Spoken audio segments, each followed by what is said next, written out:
All right. Welcome to yet another episode of Background Noise. I'm your host, Fabricio Barral.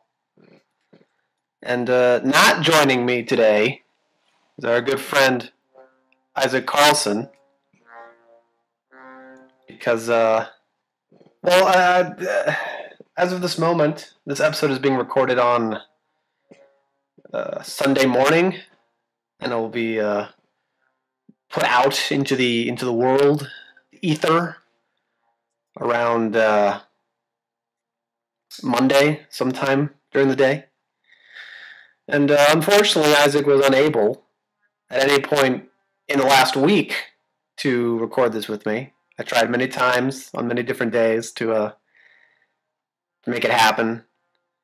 And when I realized it was not going to happen, I tried getting other people to come on as potential guest hosts, and it all fell through. But I felt I had an obligation to my audience to deliver something which I had promised. For the first time in my life, I feel an obligation to the people or person, really, or no one really who's listening to this. But I felt like I had to put this out on Monday. So if that means I have to do it myself, I'll just do it myself. So Isaac will not be joining us. The fact of this is exacerbated by the fact that I've chosen a film which is pretty long. It's a movie which is nearly 2.5 hours long. It's The Shining by Stanley Kubrick, based off of the novel by Stephen King. Oh boy.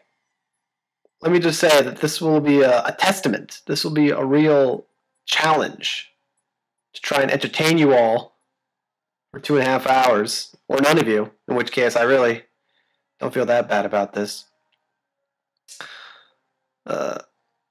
I picked this originally, this movie, because I thought, well, the new It movie, the new Stephen King film, It, just came out recently, and Isaac and I both watched it. Again, Isaac was in mind when I was planning this episode. And, yeah, so I thought, well, we'll watch the latest, we'll watch a really well-known Stephen King film, and we'll talk about It, the movie, as well as Stephen King adaptations in general, because I thought, oh, what a better way, what a better theme, a topic of discussion. I will attempt to do this anyway, without a co-host. So this is a crash and burn episode already. I'm recording this episode right now in the basement of my commode, of my house. It seemed like the only appropriate place to really do this. It's weird because even though I'm technically watching a movie, I'm not really watching the movie as talking during the movie. And I feel the need, even though it's a weird habit I've formed whenever I'm doing something, to have the TV on in the background. And so while I'm looking at this screen, to my right, off to my right, is the television on Channel 11 on PBS, and I think they're showing episodes of the Vietnam War right now, the Ken Burns documentary. This is what's on mute, of course, because we're too busy with The Shining. Oh, yep, there's Ken Burns and Lynn Novick on the screen right now on the television, whilst Shelley Duvall is talking with the little boy as he's eating a sandwich. She's reading The Catcher in the Rye. You know, I never noticed that she reads The Catcher in the Rye. What a weird... That probably says a lot about her as a person, doesn't it? The fact that she's reading The Catcher in the Rye. This grown woman.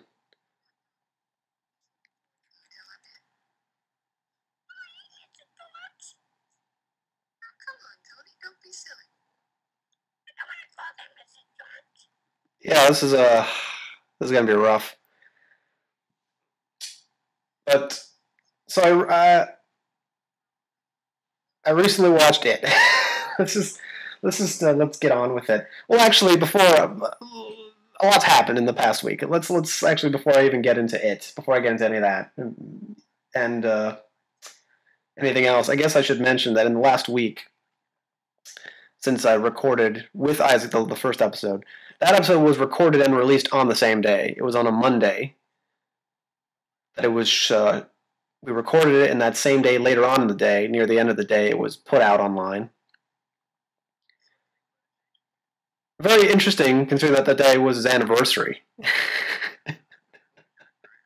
I somehow got Isaac to record a podcast on his anniversary, which I found very amusing. Although, in my defense, and in his defense, it was only because his wife was at work, and we were doing this during her work hours, that we were able to really get away with it. But now I know, for future's reference, if this podcast makes it to a year, I know when the anniversary will be because it's on the same day as Isaac's wedding, which is just an interesting little thing to note. We were recorded on a Monday, and that same day, on that Monday, later on in the day, there was news broke that Tom Petty had gone into cardiac arrest, had been put on life support, and then later on in the day, it had been confirmed that he died in the hospital. I think it was around 8 p.m. And well, look, it's always a shame, let's say, a sad thing when a person of note in our society, a person who has accomplished a certain amount, it's a shame when they pass because there was something about knowing that that person is there. It's kind of like a warm blanket. I'm sure there are people who really do go to sleep at night and think, uh, the world's such a cruel and miserable place, but thank God Robin Williams is still alive, or Eddie Murphy, or Tom Petty, or anyone really. It's different for everyone. That's really in the most practical level the reason why celebrities exist, because in theory they exemplify the great things about humanity and the great things that we can accomplish. If Tom Petty and a bunch of just weird teenage kids and buttfuck America could come together and launch a successful career, make some of the most classic American music of the latter half of the 20th century, then we got to be doing something right. So it's a shame that he died. He wasn't young or old. That's kind of he died around, I think, 65 or 66 is the age that he died. I don't know exactly. I'm sorry if I'm off, but he wasn't very young, but he wasn't very old either. That's how I describe it. I think it was Maude in the movie Harold and Maude who said, I think 80 is the right age to die, because if you're 75, you're still too young, but if you're 85, you're pushing it. You're overstaying your welcome. And so it seemed like if that's true, if that's a good way to measure it as a metric for living, then Tom Petty still had a good amount of living left in him. But he contributed so much to music, and my relationship with Tom Petty is a very flimsy one, despite all I'm saying about him, because for most of my youth, I knew Tom Petty's songs. It's kind of hard not to know songs like American Girl, Refugee, Free Fallin', a lot of classic music. But I never put two and two together it's the way a child's mind works. You never put two and two together and think, oh, this music is made by a specific person or persons. Tom Petty and the Heartbreakers. That never really occurred to me until I was much older. And even then, I didn't listen to any of his albums from front to back. the only real connection I have to Tom Petty in that regard, what I know him most from is his time in the Traveling Wilburys. I've listened to all the Traveling Wilburys albums. Technically, there's only two, but then there's also the bootlegs, which are very good. Which, of course, fun fact for people who don't know, the two albums by the Traveling Wilburys they're called Volume 1 and Volume 3, because at the time when they made the second album, which is Volume 3, already there was bootlegs available of their music, and that was known kind of colloquially as Volume 2. So they thought, as a joke, we'll just make this Volume 3 then. And of course, there's another bootleg that came out after that album, which was Volume 4. So officially, there's only a Volume 1 and 3. But there's 4 different albums with the volumes attached to them, which is fascinating. But I love that music. It's really good. It's a super group. The story of how that band even came into fruition is a really interesting one. It's one of those magical cosmos kind of moments where you think, oh, the universe is doing something here. Because as I understand it, Jeff Lynne, who was a member of the Traveling Wilburys, he was he was producing Roy Orbison's next album, as I recall. And they all kind of knew each other, all the members of the group, even though they'd never worked together. So, oh look, there's a river of blood. There's that fountain of blood there. Yep. It's a lot of blood. But anyway, as they were working on it, George Harrison was also working on his next album, and he needed a single, like a single for a lead-in for his next album.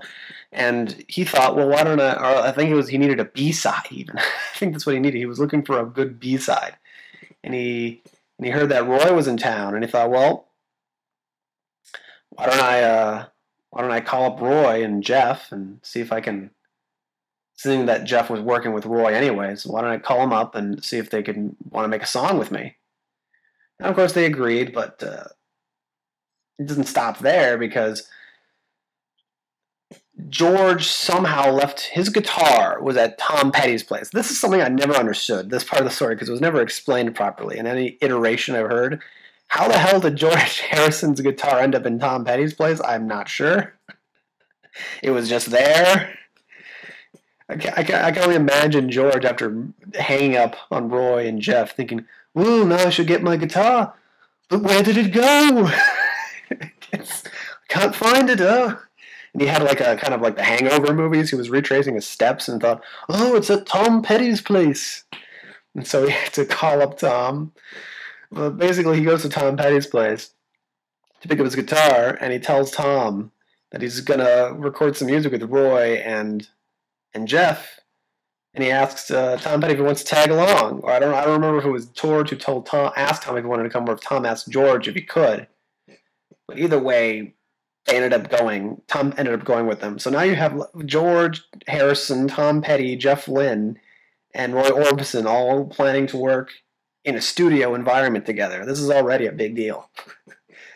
To top it all off, the icing, or the cherry on the sundae, the icing on the cake, whichever you prefer. They couldn't find a studio that was available in that day. This is in Los Angeles. They couldn't find a studio to work at. The only one they could find that was available was at Bob Dylan's house. I think that's amazing. So they call up Bob and they ask him if they can show up, and then Bob's like, "Yeah, cuz you come over." And that's my Bob Dylan. Not very good, but it's my old middle-aged Bob Dylan kind of sound.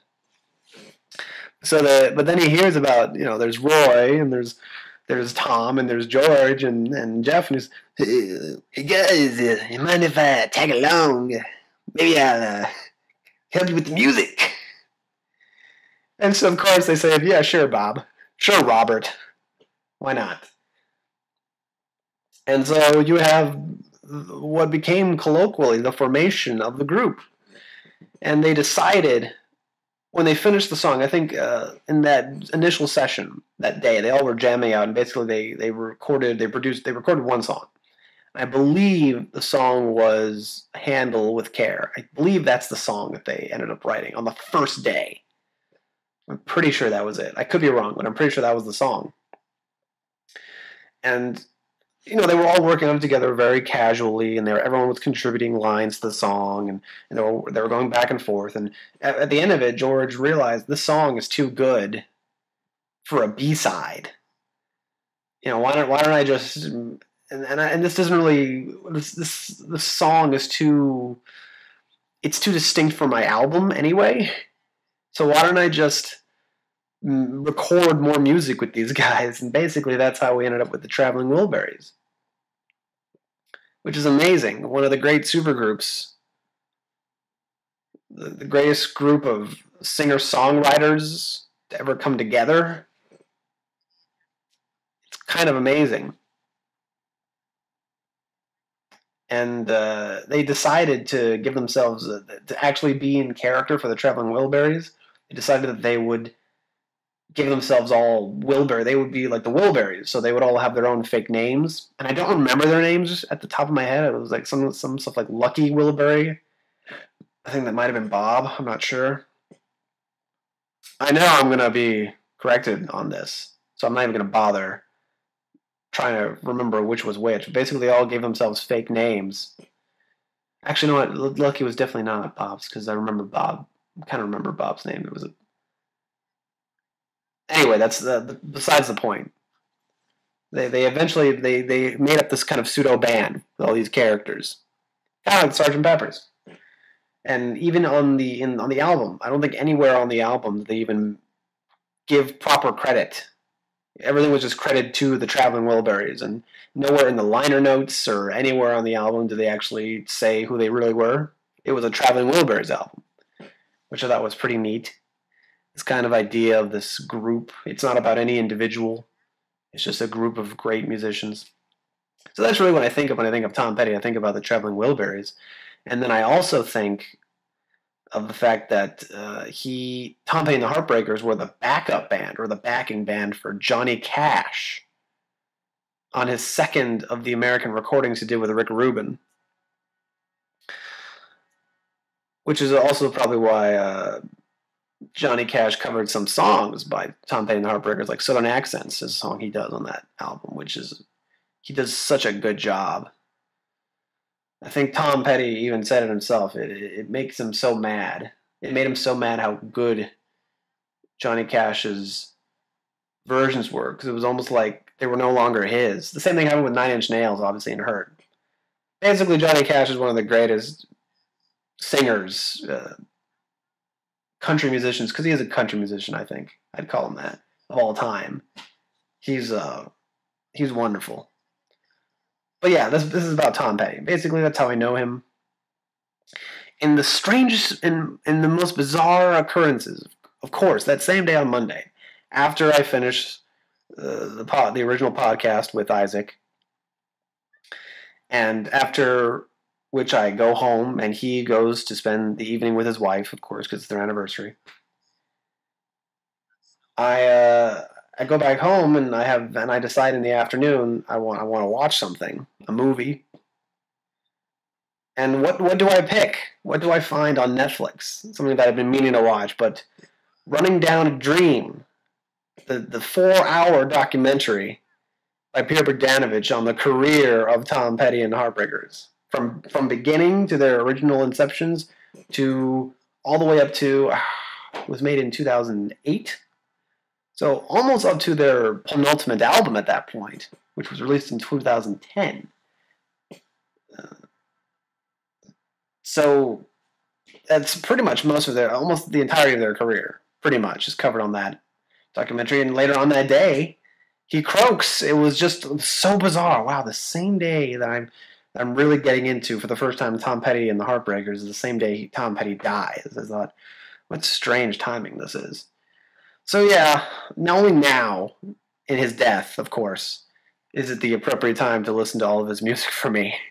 So I've now I'm listening. I'm going back to the beginning with their first album, which was '76, is Tom Petty and the Heartbreakers. Going back and listening to all the music now because I think he is a good enough musician, especially after watching the documentary and hearing a lot of these songs and seeing the music videos and just having them interviewed about where they were at that point in their career. It's really fascinating, and the music all seemed very good. Even the stuff I hadn't heard, I thought, oh, this is all pretty good, so I should give it a chance, give it a shot. So uh, I guess this long-winded anecdotal story, all it leads up to is me just saying that Tom Petty really did affect and contribute to the landscape of music in America. I think it made, in many ways, at a time when rock and roll really wasn't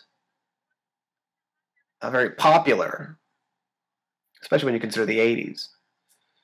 There wasn't really any. I mean, you could say there was a glam rock, but that was dying out, as far as I'm concerned, in the '80s. And then there was heavy metal, but that's different stuff. But when it comes to like real rock music, just pure rock, there wasn't really that many great musicians. And then Tom Petty comes in the second half of the '70s and then into the '80s and in the '90s, is really just throughout his whole career, he's just consistently contributing and adding great music to an American catalog.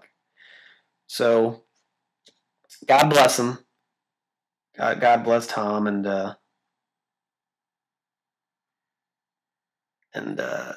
everything that he did for music and also all the Heartbreakers because he didn't do them by himself. Uh, so it's a shame that we'll never get to see the Tom Petty and the Heartbreakers again as a unit, but we can only be glad that they ever existed at all. So that's all I got to say about Tom Petty. That's it. That's all I have to say. Uh, God, I really did not remember so much about this movie. This whole entire opening, I did not remember this at all. With Jack and his wife, and it's kind of amazing how this movie is. Uh, the first 20 minutes of it, they're not even really at the hotel. They've only just now really arrived, and now are they actually staying here. The first 20 minutes is really build up to this. It's kind of amazing. I didn't remember any of this. I'm going to be honest.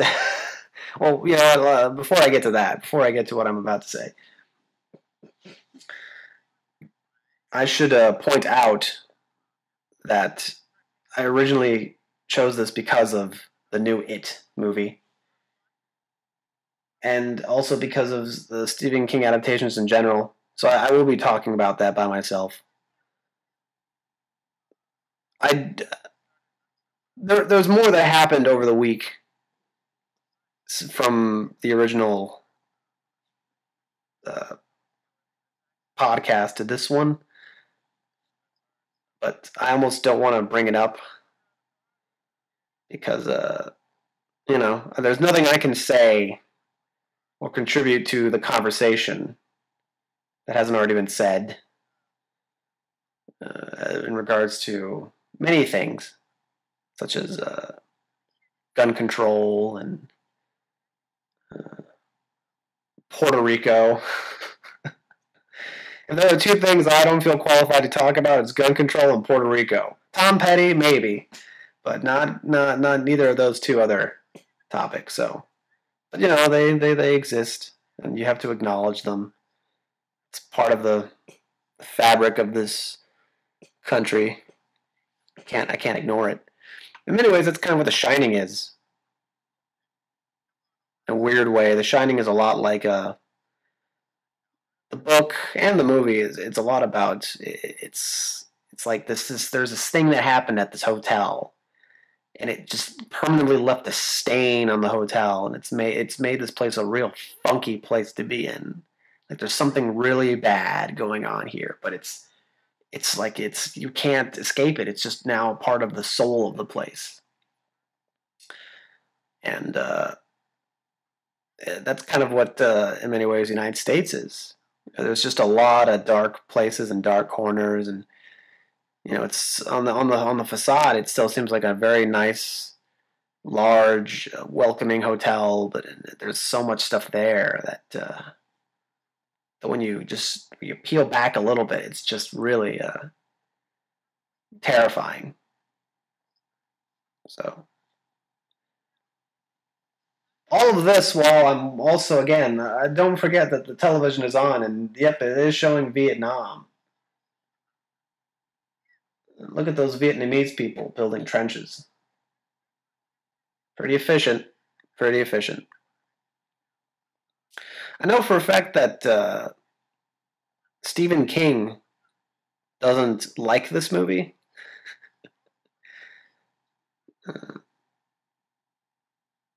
He just thought it was a bad adaptation of one of his better books, really. Although, to be honest, I have mixed feelings on Stephen King as a writer in general.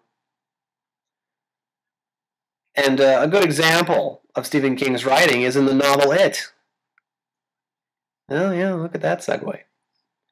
So, I guess before I can talk about the movie, there's so much more to talk about when it comes to It, because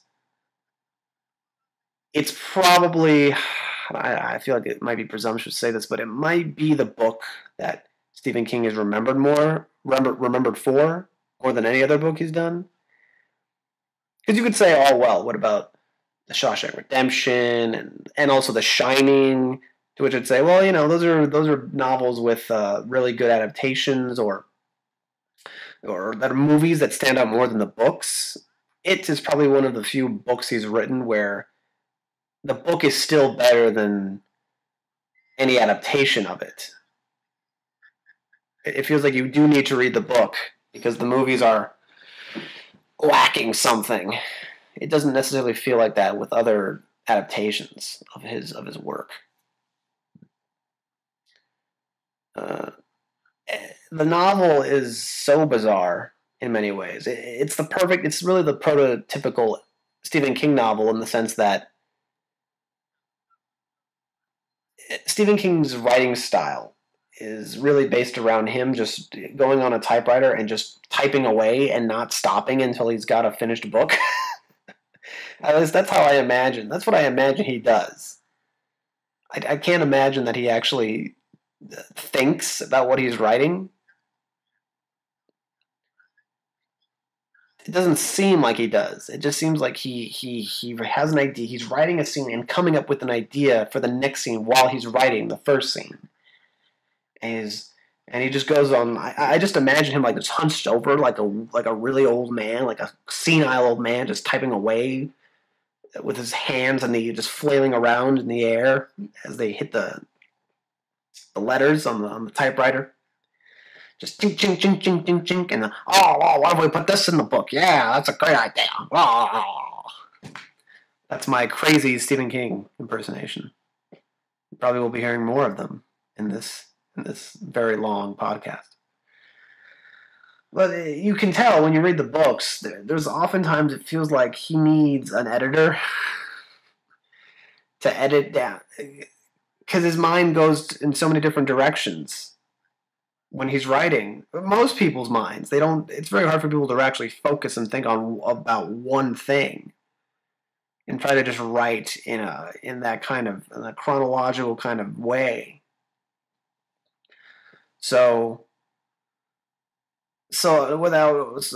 obviously his mind goes to different places, and that's how you get weird shit in that book. Like, I think, what's a good example? Oh yeah, like intergalactic space turtles. Yeah, for anyone who hasn't read the book, there's a really important. It's been so long since I read it that I only remember it vaguely. Kind of in the same way that the characters in the book remember their experiences as kids. It's like I know we did something. I can't quite remember what it was.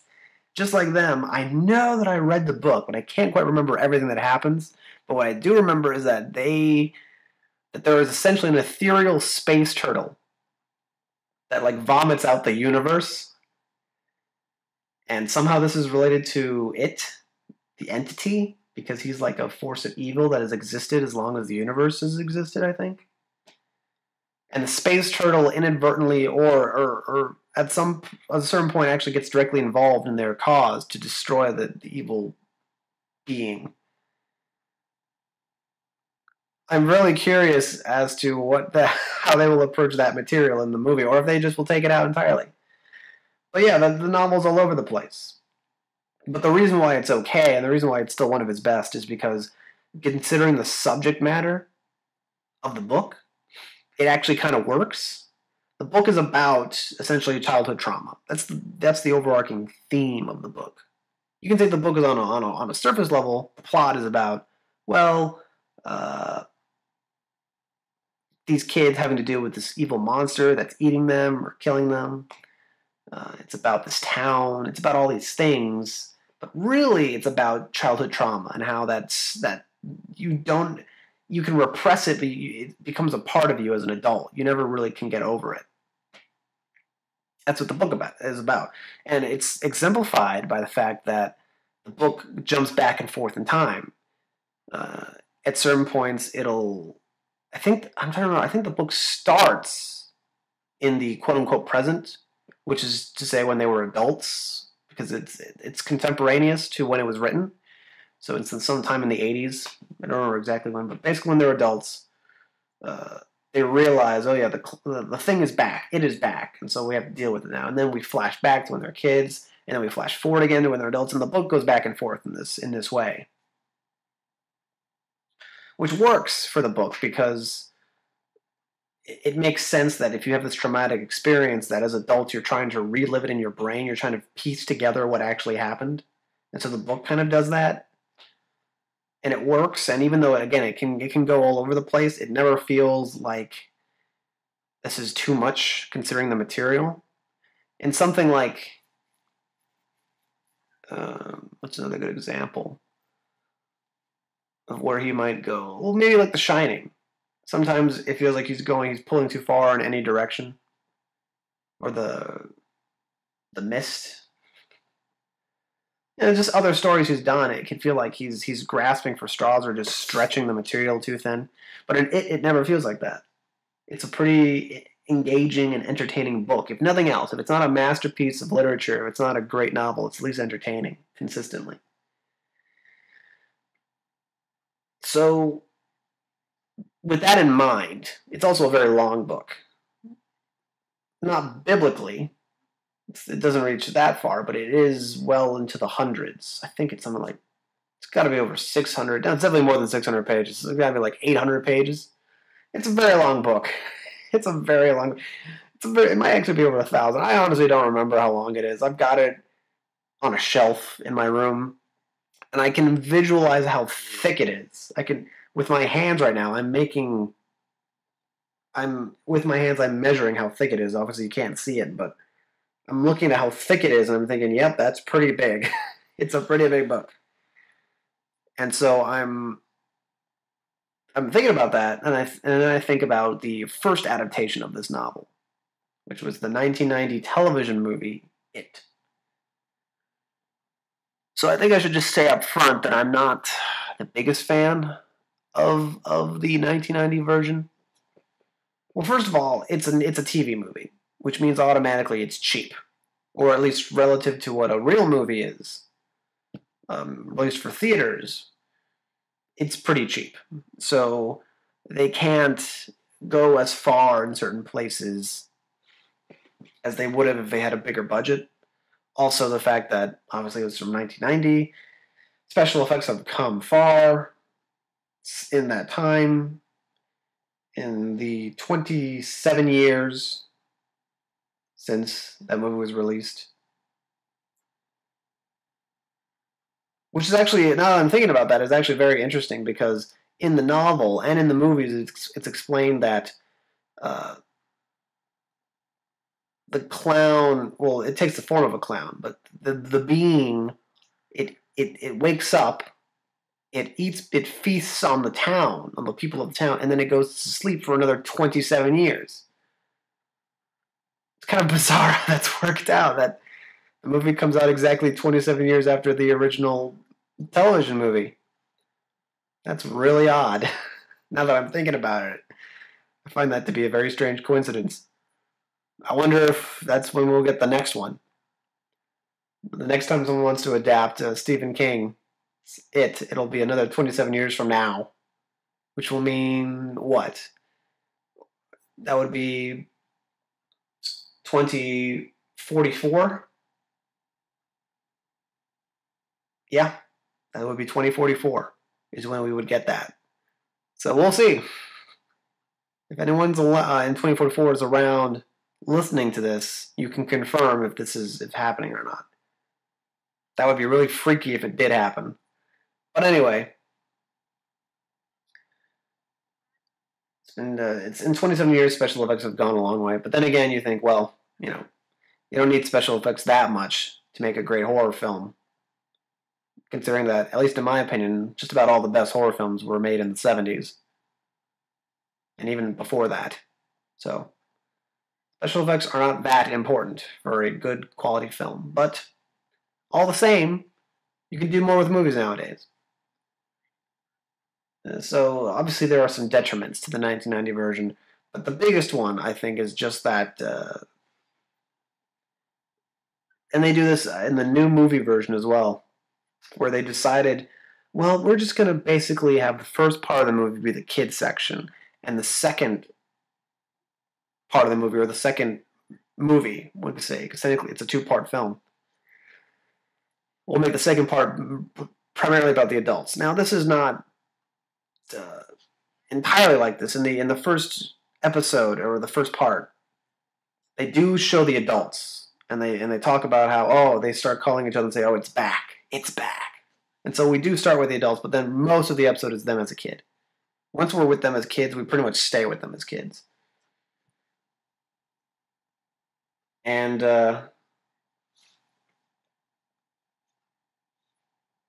the problem with that, the first half is actually pretty decent. It's pretty good when they're kids. The second half is pretty bad when they're adults. Because the first half is like this really interesting story about these kids who have to deal with this problem that none of the adults can see or that they can't acknowledge, and they have to do this by themselves. And obviously, since they're kids, they're not strong as strong as they could be. They're not invulnerable. They're pretty defenseless in the wake of this clown. And so, there's real tension there, and that's really exciting. But when they're adults, it kind of devolves into almost like soapy, pulpy romance scenes and just really bad dialogue. And I don't really remember if all the dialogue in the movie, in the TV movie, is directly from the book or if they change things. Either way, if it's in the book, then it doesn't translate well. And if it's not in the book, then fuck, they made a mistake by not sticking to the book. But either way, it just doesn't work. And yeah, pretty much the second half falls flat when they're adults. And none of the actors are especially amazing. I don't really think I know any of them outside of the It movie. I couldn't tell you any of their names. Outside, of course, the star of the film, Tim Curry.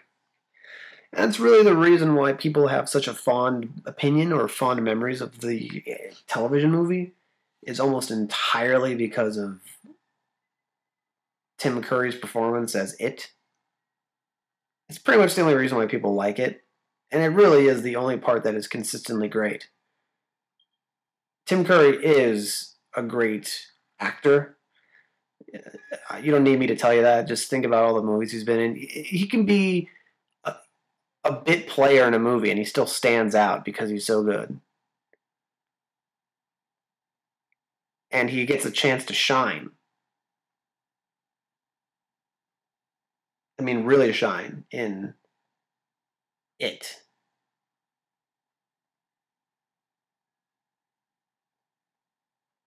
So that's the reason why people like it, and I liked it. But a good movie that does not make.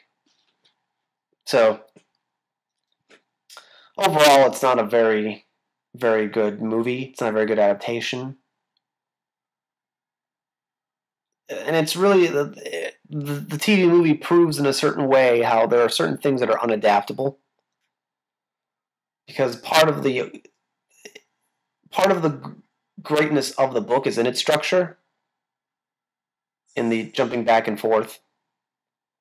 It's partially why it works so well, is the structure of it. And the movies, to trim it down, they really can't do that, because that's just so much information. The book is filled to the brim with information and details and all these little incidences, and it's just too much. You have to take out a lot of it. You have to take out the excess fat. And even with that in mind, the TV movie is still, because it's two-parter, it's roughly 4 hours long in total. That's a lot. But even still, a lot is taken out, and the structure just doesn't work as well when it's just the kids in one section and the adults in another. Part of the charm, part of the magic is gone. And obviously it's a book where there's a lot of information given to you. And so it doesn't work as well in a movie, because a lot of the information, it can't really be told visually. A large part of it is very unvisual. So it just goes to show how the book, for you to be able to adapt the book, you'd have to do a major overhauling of it, which in many ways is like The Shining. The reason why the movie, for the people who do enjoy the movie and think it works, it's in spite of the book it's based on, not really because of it. Because it's doing its own thing visually and storytelling-wise, that it doesn't bear a large... It's the same basic story as The Shining, don't get me wrong, but it takes a few liberties that make it what it is. If you were to make it more like the book, it would be less cinematic. That's kind of one of the trade-offs of... And that's the secret... That is the secret to a successful adaptation, is that you take the things that work, that are important, that are the important bits of the novel, and then you take the rest that can't be translated and then either cut it out or try and make it more cinematic. Consistency be damned. Faithfulness be damned. And so a faithful or a semi-faithful adaptation of it would be pretty hard to pull off. Which leads me to the new movie that has come out. Which, again, in many ways is a faithful adaptation, in the sense that it takes the same story and it doesn't really change all that much. Most of it is pretty much like how it happens in the book, except with the big difference, of course, yet again, being that in the book, they jump back and forth in time, and in this new movie, it's entirely devoted to the kids.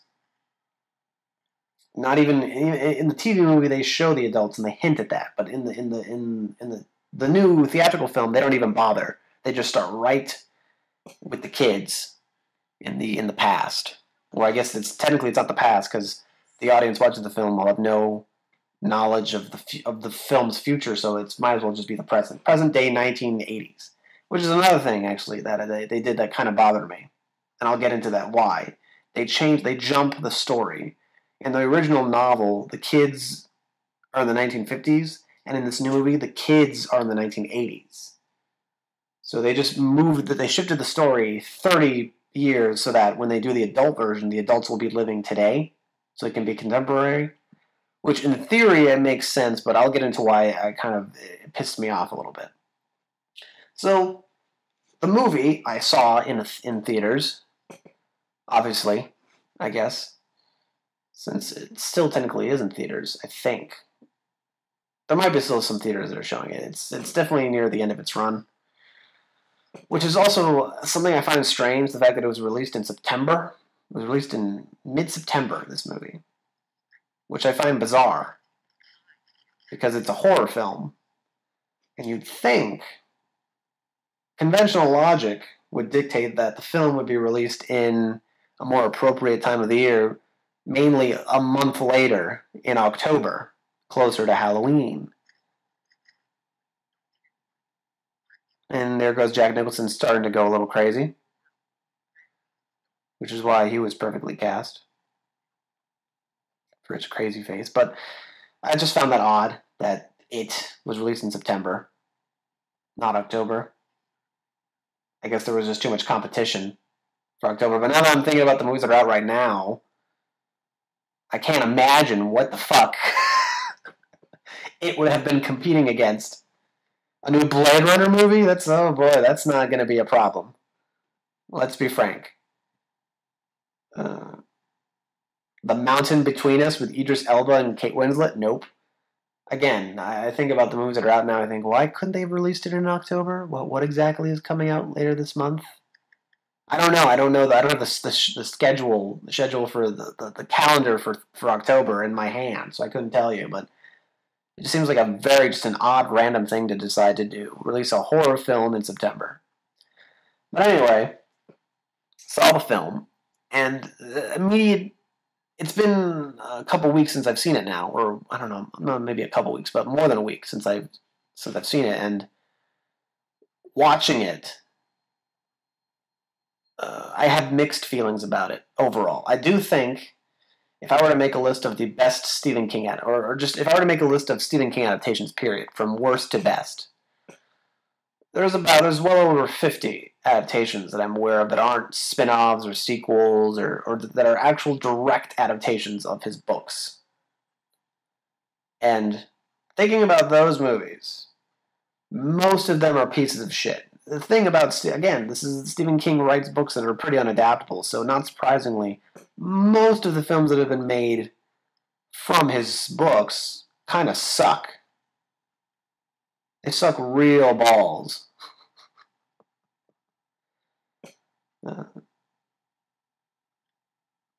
So, with that in mind, I would say that there's really only probably, of those 50, of that number I just mentioned, 50 plus movies that have been based off his work, directly off of his novels. Probably only 15 are worth watching, maybe even less than that. I can think of more than a couple off the top of my head, and I know there's more. And we'll get into that later, but I'll put it like this. If I were to rank this movie amongst the best of his work, it wouldn't be in the top 10. But it certainly wouldn't be in the bottom half either. It would be in the top half in the sense that it's a well-produced film. It looks good. It looks like a movie, which the TV movie does not look like a movie, with the flat lighting and the just general boring atmosphere. The movie is paced like a movie. It's lit like a movie. It's edited like a movie. It's a movie. So in that sense, it's already an improvement. And because it's a film that is, at the very least, passably good, it's already much better than most of the Stephen King adaptations that exist. So it definitely would be in the top half. But it wouldn't be I don't think it's one of the all-time great Stephen King adaptations by any means. The movie starts off with that iconic scene, which is the most well-known scene in the book, too, which is basically the scene where Bill's little brother is in the rain, and he has the little paper boat that he's sailing on the curb on the sidewalk. And that's how he meets the clown, It. This is the most well-known scene in the Tim Curry version, the most well-known scene in the book. This is just the scene that is iconic. When people think about It, they think about the scene. And so I was really interested going into this, because it's an R-rated film, but I thought, are they actually going to show this thing essentially eat the kid? I was really curious at how much they were going to show. And, it's not only is it the most iconic scene in the movie, it's I think, my favorite scene in the movie because it gives me exactly what I wanted. You see, it's the same scene as the one with in the Tim Curry version, with minor changes in dialogue, but basically the gist of it is pretty much the same. You have Georgie loses his paper boat in the sewer, and then you see the clown emerge in the sewer drain, and he's got and he's essentially seducing the little boy before he devours him and tells him, "Yep, you don't you want the boat? Don't you want the boat, Georgie?" And so I guess this is the perfect time to talk about the differences between Bill Skarsgård and Tim Curry.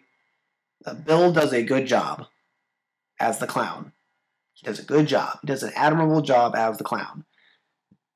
People who remember Tim Curry and think of it fondly may want to shit on it just because it's different. I don't know, but it's a good performance. Obviously, no one could ever be as charismatic as Tim Curry is. But he also he's playing it. In that movie, he was playing it almost for laughs. In the Tim Curry version, the clown is almost comedic relief at times. It's so ludicrously, it's reveling in its own evil. Whereas in this version, it's more like it's played straight. Like he's an evil being, and so you're supposed to be afraid of him, and so he's not really playing it up for laughs nearly as much as Tim Curry did. And so in that regard, it's a different performance. It's supposed to be more frightening. Which is also part of the reason why it doesn't work as well, for the simple reason that the movie is not as frightening. In a weird way, it's a better movie, but it's not as scary. And I think the reason for that, and it's a problem in the TV movie too, but not nearly as pronounced. In the movie, you can't help but notice it, is how there's really not much tension in the movie. Because from the very beginning, you're introduced to the clown. And in the first scene, again, they show it. You see the clown literally bites into the little boy's arm, rips it off. And the kid is writhing in pain on the street. He's missing an arm. He's bleeding out. It's beautiful. I loved it. I couldn't help but laugh. I know, I'm a terrible human being. But I thought, oh wow, they're actually showing it. That's really ballsy. I love it. They're showing a kid being mutilated by an evil clown. This is all I could have asked for and more. And then you don't really see it, but you see the kid being dragged into the sewer and then never to be seen again. It's a wonderful scene. It's the best scene in the movie, and it's from that opening. You think, oh shit, this clown means business. This is a really intimidating creature. This is killing kids. And then they also introduce later on in the film, in the next couple scenes, other kids have already gone missing. It's been, I don't know, it's been how many months since that scene. The movie jumps forward in time to the end of the school year, which I think maybe was like half a year later, or maybe even a year later, as much as a year later. And other kids have gone missing. And so you know what's happening. You know what's happening to the kids. The kids don't know, but you know, basically, that the clown's got in them. So you think, oh, this is some serious business.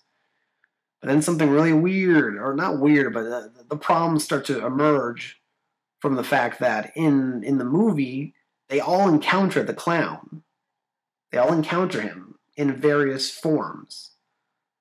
But he never actually kills any of them. He just scares them a little bit, and then they run away. And I thought, I couldn't help but think, logically, why is this thing letting them live? It can kill them whenever it wants. They can just snap them in half. There's no reason for it to really just let them go like that. And that's why the tension really does dissolve, because over time they keep encountering the clown, but it fails to do anything. And so it's almost like they took the fangs out of the cobra. And again, it's the same structure as the book, but the reason why it works in the book is because the whole point of the book is that it's almost like a hazy memory. They don't really quite remember how it happens. They over time remember more in certain things, and you can get away with it in the book because the tension, that kind of tension, doesn't need to be there because it's a book, not a movie. But in a movie, you kind of need that because it's cinematic, and they don't really have it in this movie. So by the halfway mark, I just really don't care anymore about the clown and what it's going to do because I know what's going to happen. First of all, hey, I've read the book, but also just watching the movie, I think none of these kids are going to be harmed. This is fine. This clown has failed to kill any one of them in the time this movie has taken place. I doubt that in the end, when they team up, it'll actually manage to hurt any of them. Just it lost its credibility by the end of it, which was a problem. And so, as far as scary movies go, it's not really that frightening. There's a whole lot of jump scares, which is to be expected from modern horror films nowadays. Modern horror films are only jump scares. They are nothing else but a series of scenes where the music swells up to a point where, and then it stops suddenly, and then a moment later, that's me doing horror film sounding jump scare. It kind of sounds like a drowning octopus, which is kind of impossible considering it's an octopus. But anyway, the point is,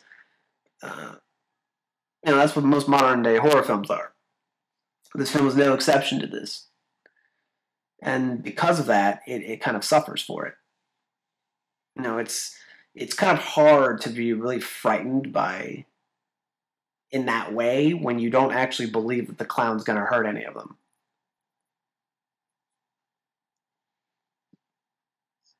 So that kind of is a problem. And certain small things are changed, like the encounters the kids have with the clown. One of them, again, I don't remember all the encounters in the book, but all the kids eventually encounter the clown in some form or others. And I know that for a fact that some of them are changed in the movie. Like Stan, the Jewish kid, he's afraid of a painting, and the painting comes to life. That idea was just the director, because I think it was inspired by a certain painter. I forget which painter it was. It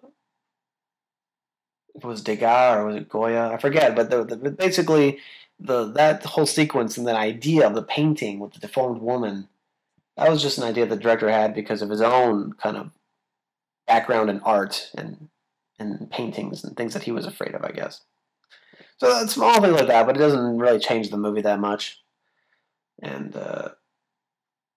but in the ways that it's a modern day horror film, it sometimes was ludicrous.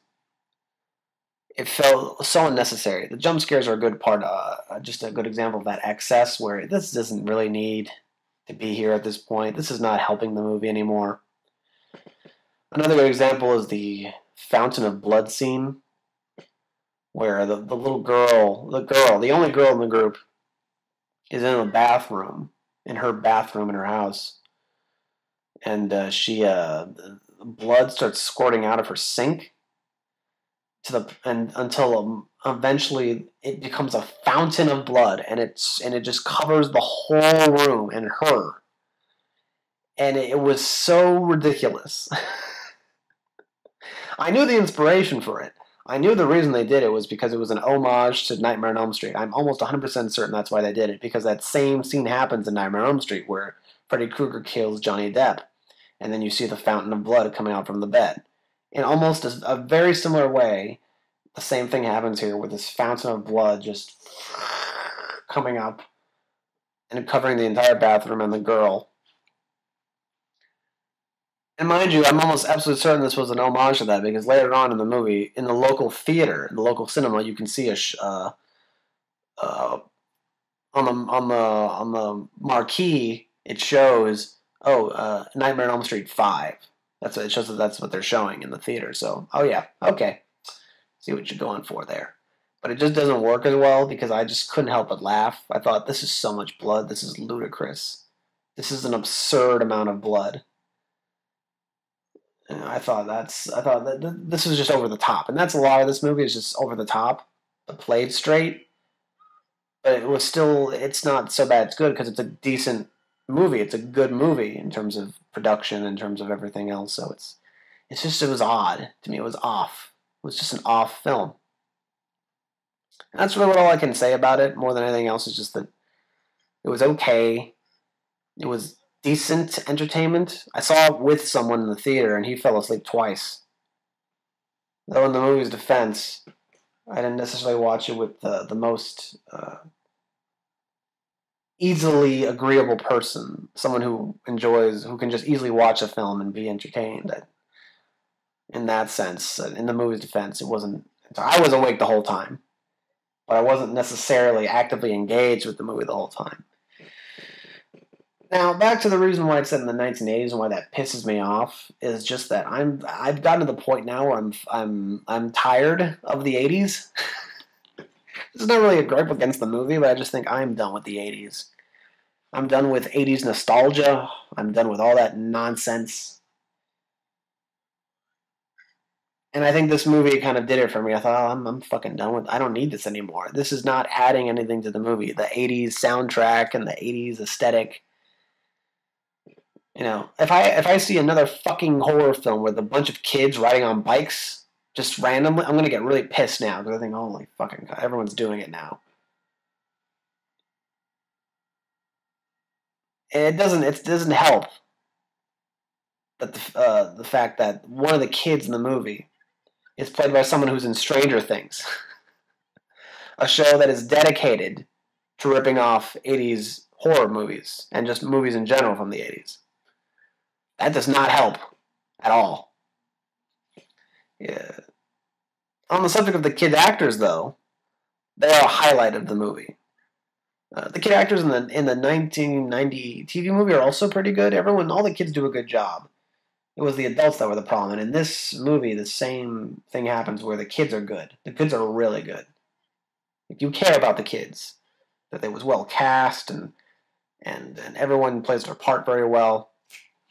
Also worthy of note, the main kid who plays Bill, who's the stuttering one, the one who stutters and the one whose little brother Georgie was initially killed at the very beginning of the book. I couldn't quite place it at the time. Then watching it in hindsight, realizing in hindsight and looking it up, I realized that boy, the actor, whose name I can't recall at the moment, he plays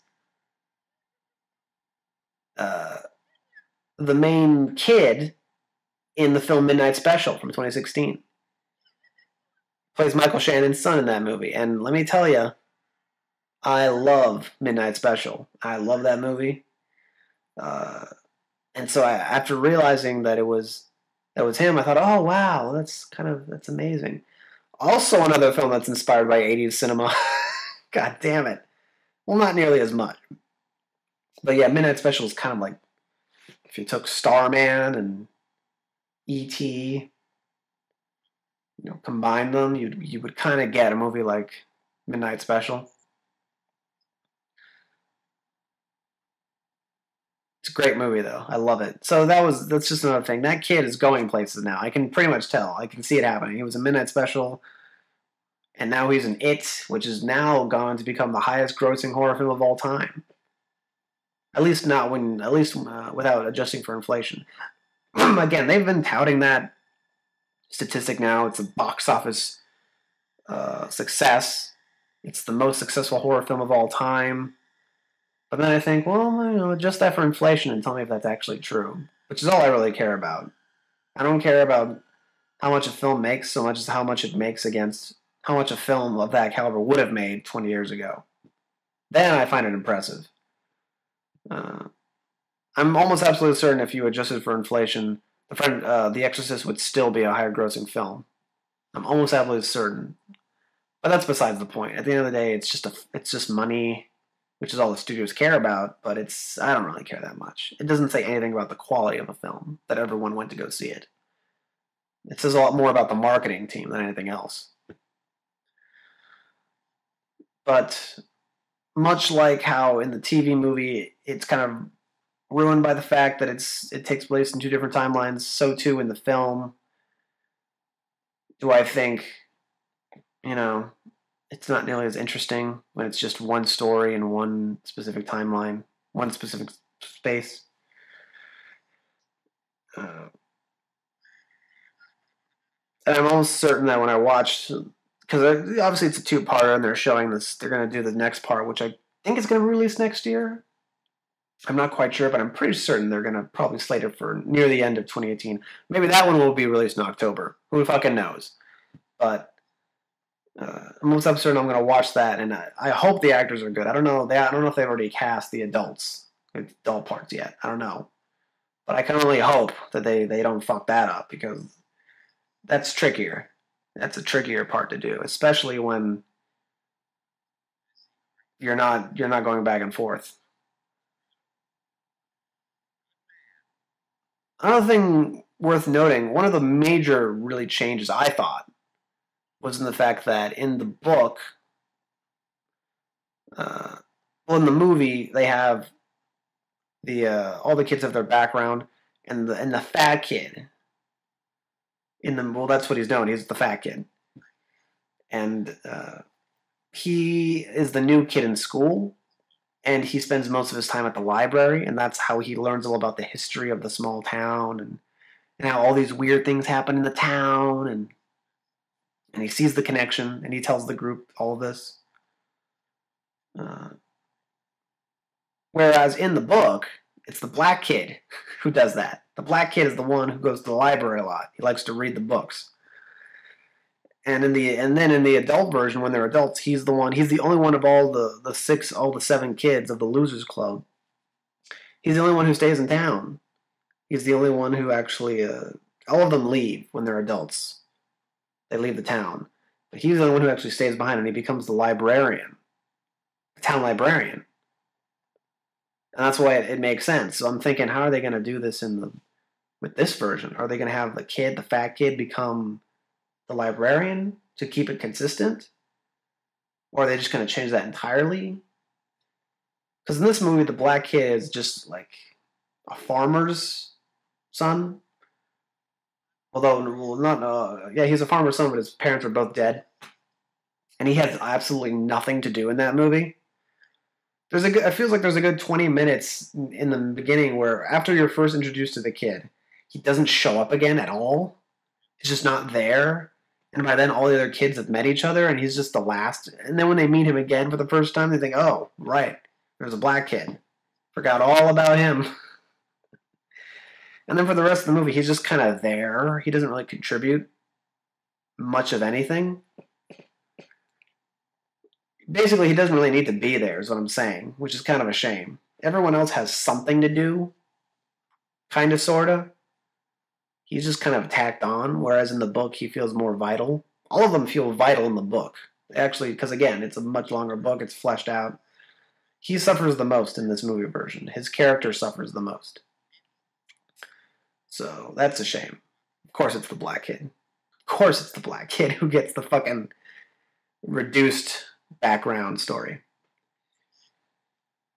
I already feel like I've spent too much time talking about this movie, to be honest. It's not really worth all this time talking about it. It's okay. It's just a decent movie. There's not much else to say about it. I can't recommend it because it's already leaving theaters. So it's not like my recommendation matters. I guess all I can say is that it was decent. I kind of regret spending my money on it, but kind of don't. I feel like if you haven't seen it, if you're one of the few people who hasn't seen it, and you think, is it worth a rental? I think, yeah. Paying $1 for it at the Red Box, watch it at home, return it. That's fine. It's a good Sunday afternoon movie. It's about all the mileage you can really get out of it, I think. And I'm kind of looking forward to... Actually, I don't care at all about the next chapter. The one thing I'm interested in is the space turtle. That's the one thing I want to see if they do, because they don't really mention anything at all about the space turtle in this movie, except for this one moment. Like, it's ADR'd even. It's not necessarily that it's spoken, but at one point when they're in the quarry and they're all just swimming together, one of the kids tells the other ones, "Hey, look, look under the water. I think there's a turtle down here." So he just says there's a turtle. And if it was any other movie, I wouldn't think anything of it. Okay, there's a fucking turtle in the quarry. But since it's this movie, based on this book, I thought, oh, look, Are they actually going to do something with the space turtle? That would be fucking cool. They may not call it a space turtle, but there's got to be, they're going to do something with the turtle, right? Otherwise, they wouldn't bother bringing up a turtle in the quarry unless it's just a wink, the subtlest of winks to the book. I don't know. More interesting than the movie itself is the backstory. Cary Joji Fukunaga was supposed to direct it. This guy, the guy who directed, who's known at this point for directing the entire first season of True Detectives, which was such a big hit when it came out. It was so well done. And it felt like a movie, for Christ's sake. It was a miniseries, but it felt like a movie. And he did a great job with that. And he was working on the script. He wrote the script for this, and basically it came down to creative differences. That's why he wasn't. In the end, he had a script. He took liberties. I think he probably took more liberties with the source material than the version we have now, which is probably why the people who were producing the financing the film didn't like it, because they thought, here, this guy is taking too much of a risk. We can't really do this. We want to make like as safe a horror film as possible, something that will definitely bring the people in. And here's this fucker trying to make a kind of pseudo-experimental, artistic kind of horror film. We don't have any room for that. And so he was... They left. They parted on mutual disagreement. Creative differences. Which is a shame. I'm certain the film we would have gotten with him would have been at least more interesting. And more unique.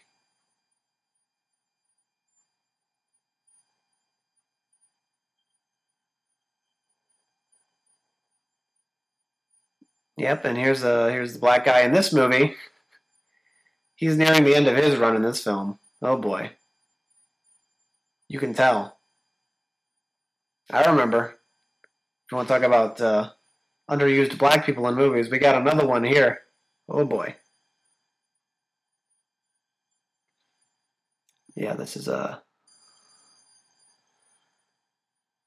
it's amazing how so much of the movie I don't remember. This movie.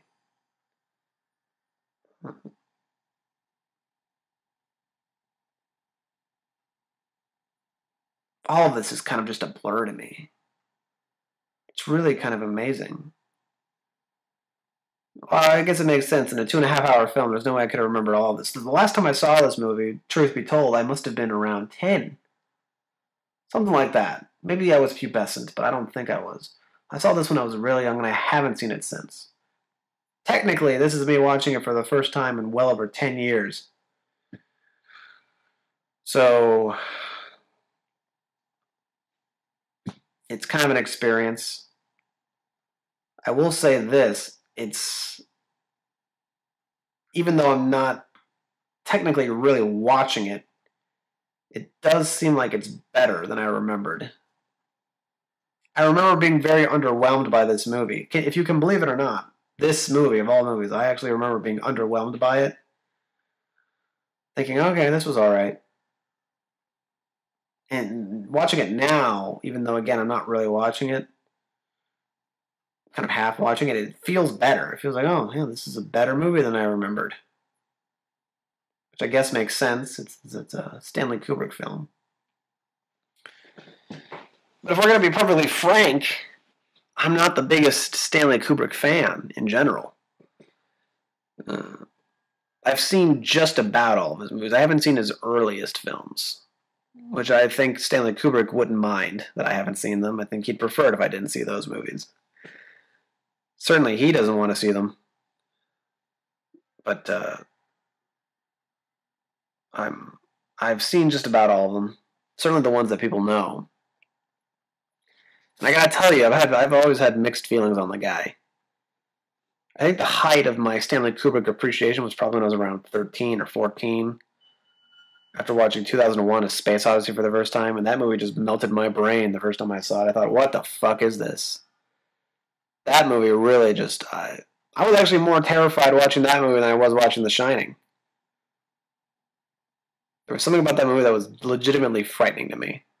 The monolith, or and the robot that goes crazy. And it's a real creepy movie with a really great soundtrack. And The Shining just felt more like just a long, dull, semi-coherent movie. And after watching 2001 for the first time, I also saw Clockwork Orange, which I saw that movie at the right time in my life. A movie like that is meant for 14-year-old boys because it's so just it revels in its violence. And if there was ever an age where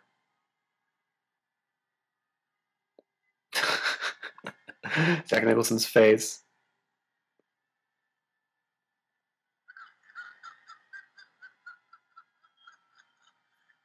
Yep, this whole sequence works better this time around than when I watched it the first time.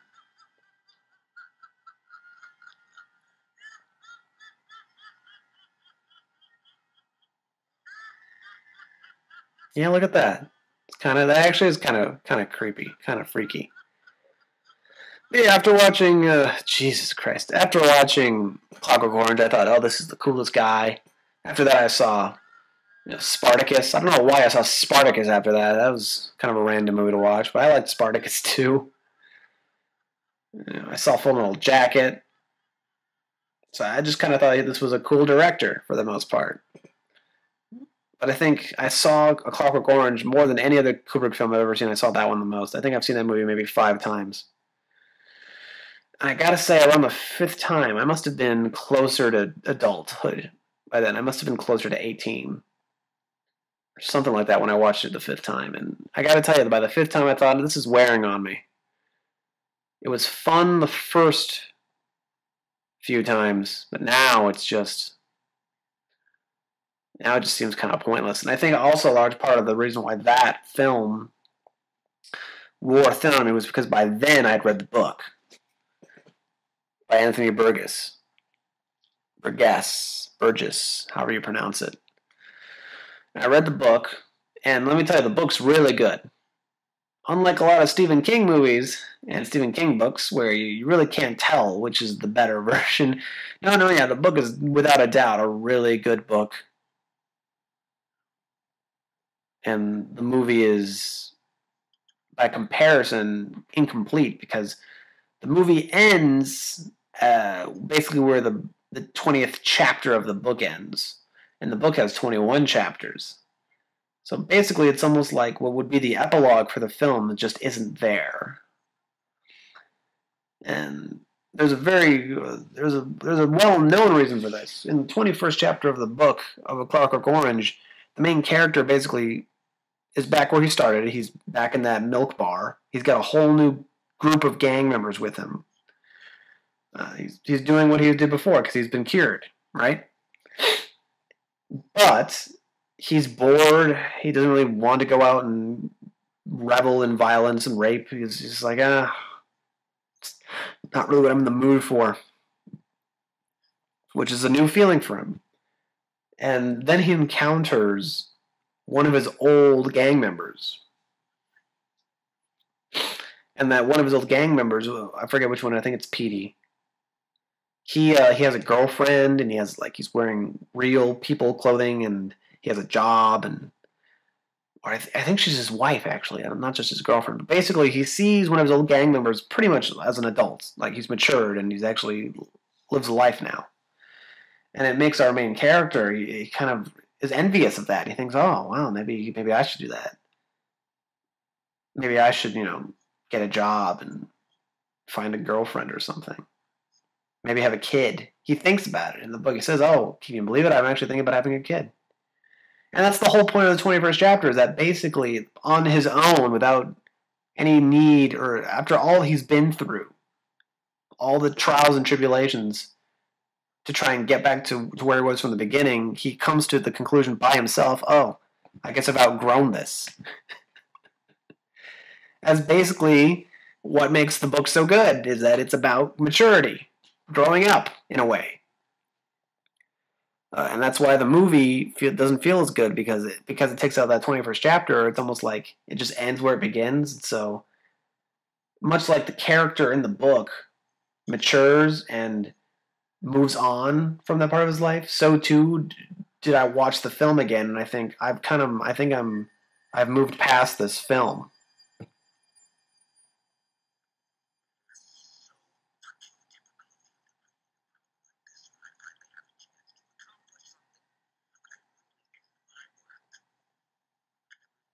Yep, Jack Nicholson's going crazy now.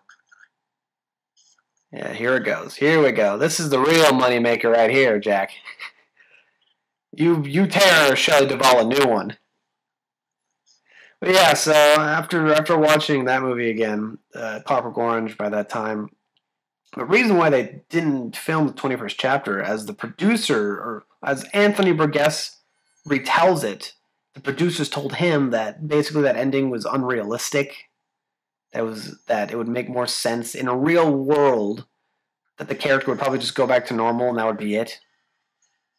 He'd go back to being a bad guy and that's just how the story would end, which I think is just what a bizarre thing for someone to think. In the real world, this movie doesn't take place in the real world. It takes place in an alternate futuristic reality.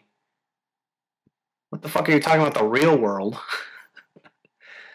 And what kind of producer would ever... That's such a weird thing to think. That's how you knew it was the 70s, right? A producer actually would give a film an ending which would be less romantic and less of a happy ending. It's kind of amazing.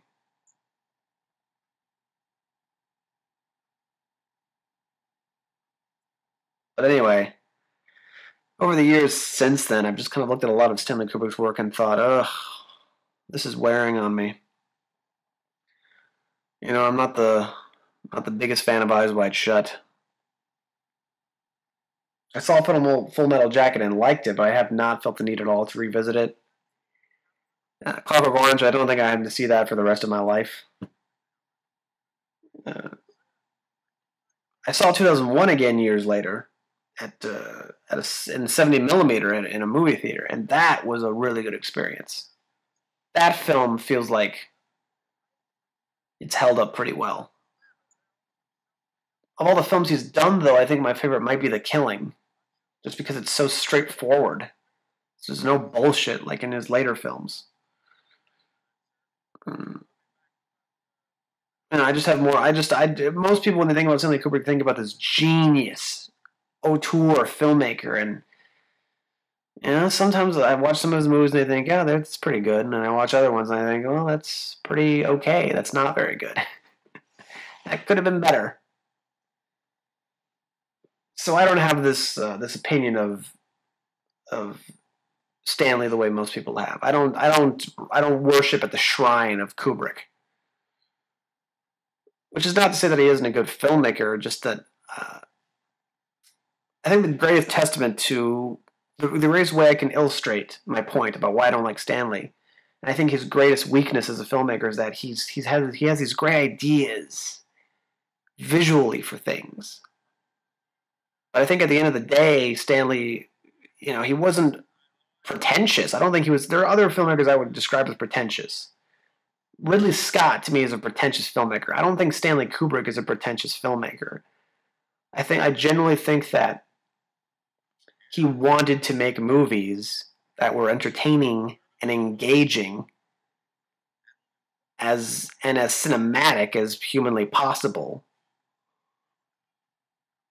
And I just think that he had these ideas of how do you show something as visually as possible, you know, expressing emotions and feelings.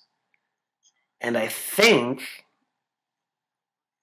that the reason why people have this idea of Stanley Kubrick of being a cold filmmaker, he makes cold movies, is not because Stanley Kubrick is a cold person. In the few interviews I've heard with Kubrick, he comes off as a very normal person with a personality and even a certain amount of charm almost. He doesn't come off as a cold at all. I think the reality is that Stanley Kubrick is not as good a filmmaker as everyone thinks he is because he tried to make his movies filled with emotion. I generally think he tries to do that. He makes movies with characters that go through things, and you try to empathize, and he's trying to make you feel these intense emotions, anger, sadness, all these things. But oftentimes when you're watching them, you don't feel them. You just feel this kind of stiffness, which is not what he's intending, but it comes off that way just because of the way he shoots things, or just naturally, that's how he does it.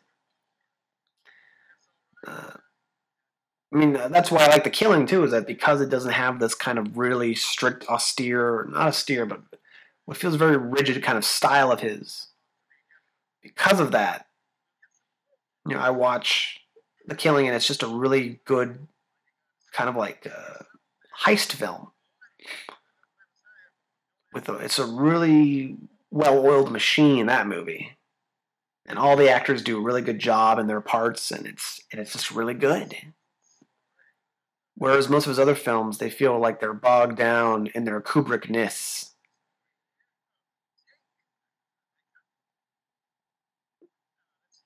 It makes it really hard to relate to anyone or to really empathize or anything, because it's just it becomes, over time, it becomes less and less about the characters and the actual plots, and much more just about Kubrick trying to make a certain environment and an aesthetic, which gets in the way of just telling the story.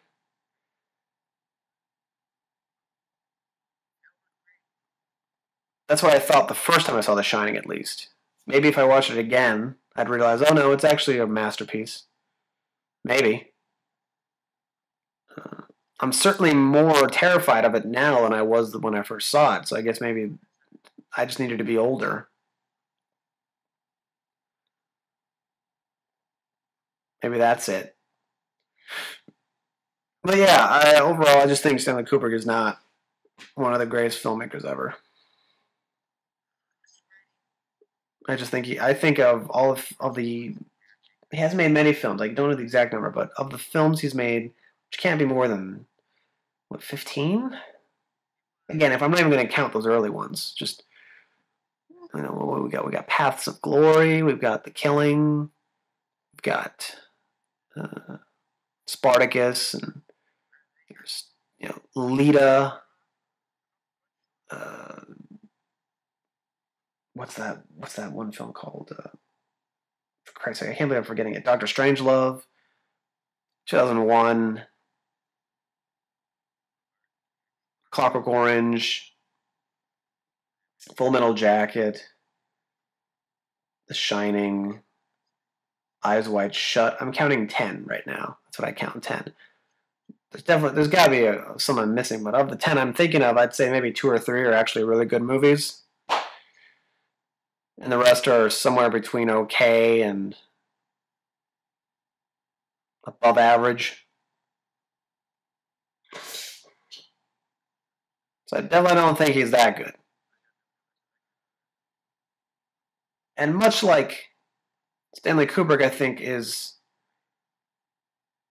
a decent filmmaker who's happened to make some of the most well-known films of all time. I think Stephen King movies overall are pretty bad, but the best of them are pretty fucking memorable. When talking about good Stephen King adaptations, there's a few that come to mind, and not all of them are horror films. In fact, I can think of at least 3 off the top of my head that are not horror films, that are probably some of the best adaptations of a Stephen King novel. The first one, the most obvious one, being The Shawshank Redemption.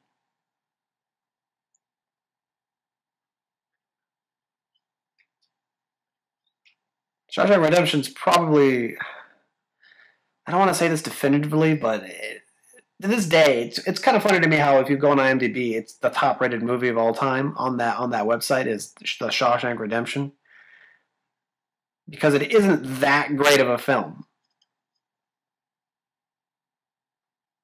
It's not the greatest movie ever made, but I guess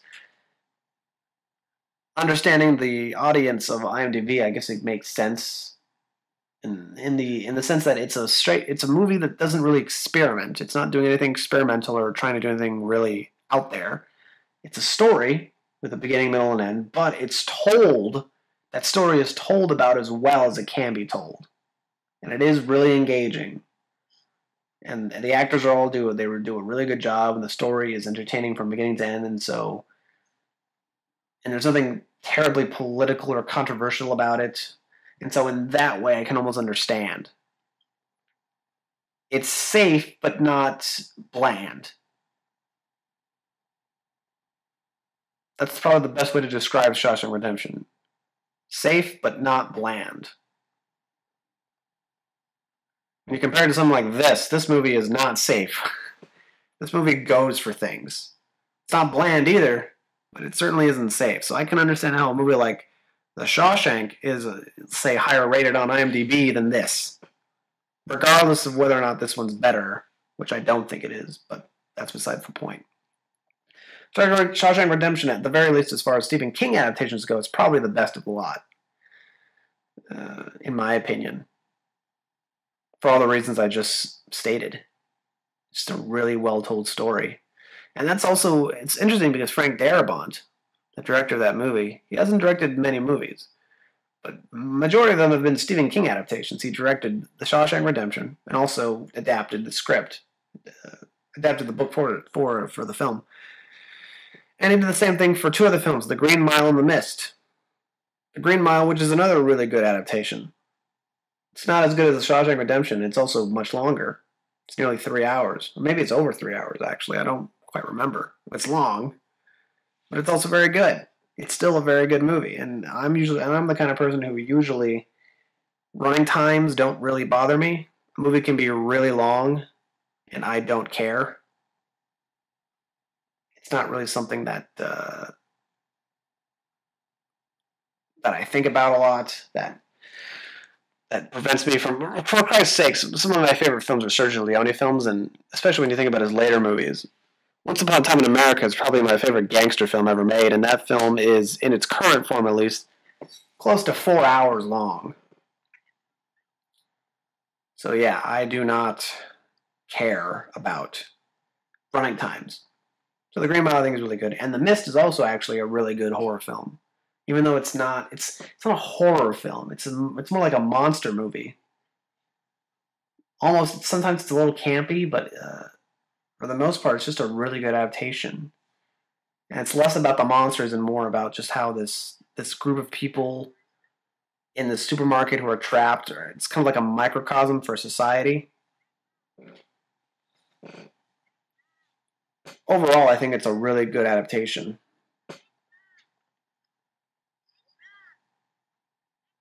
Oh, here comes the red rum part.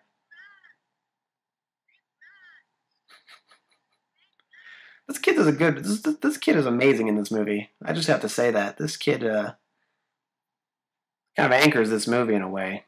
Because he's pulling off something really specific. Which makes me wonder, just how good Kubrick was with kids.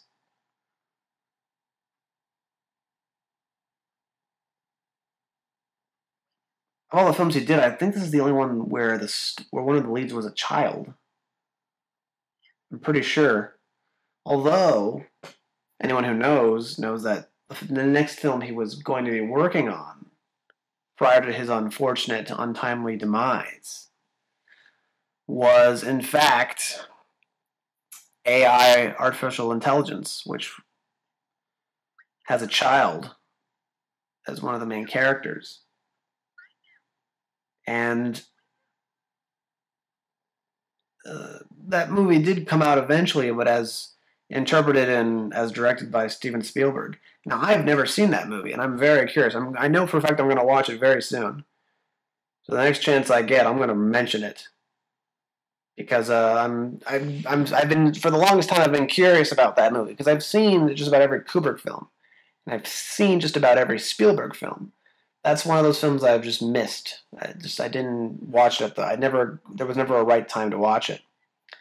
I'm really curious as to how good it is. A friend of mine told me it's not very good at all.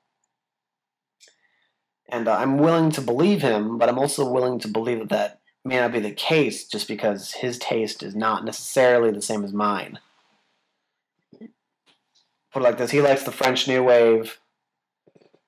I like uh, surfer movies from the 60s with Buster Keaton. I don't know why I thought about that more before anything else, but there you have it.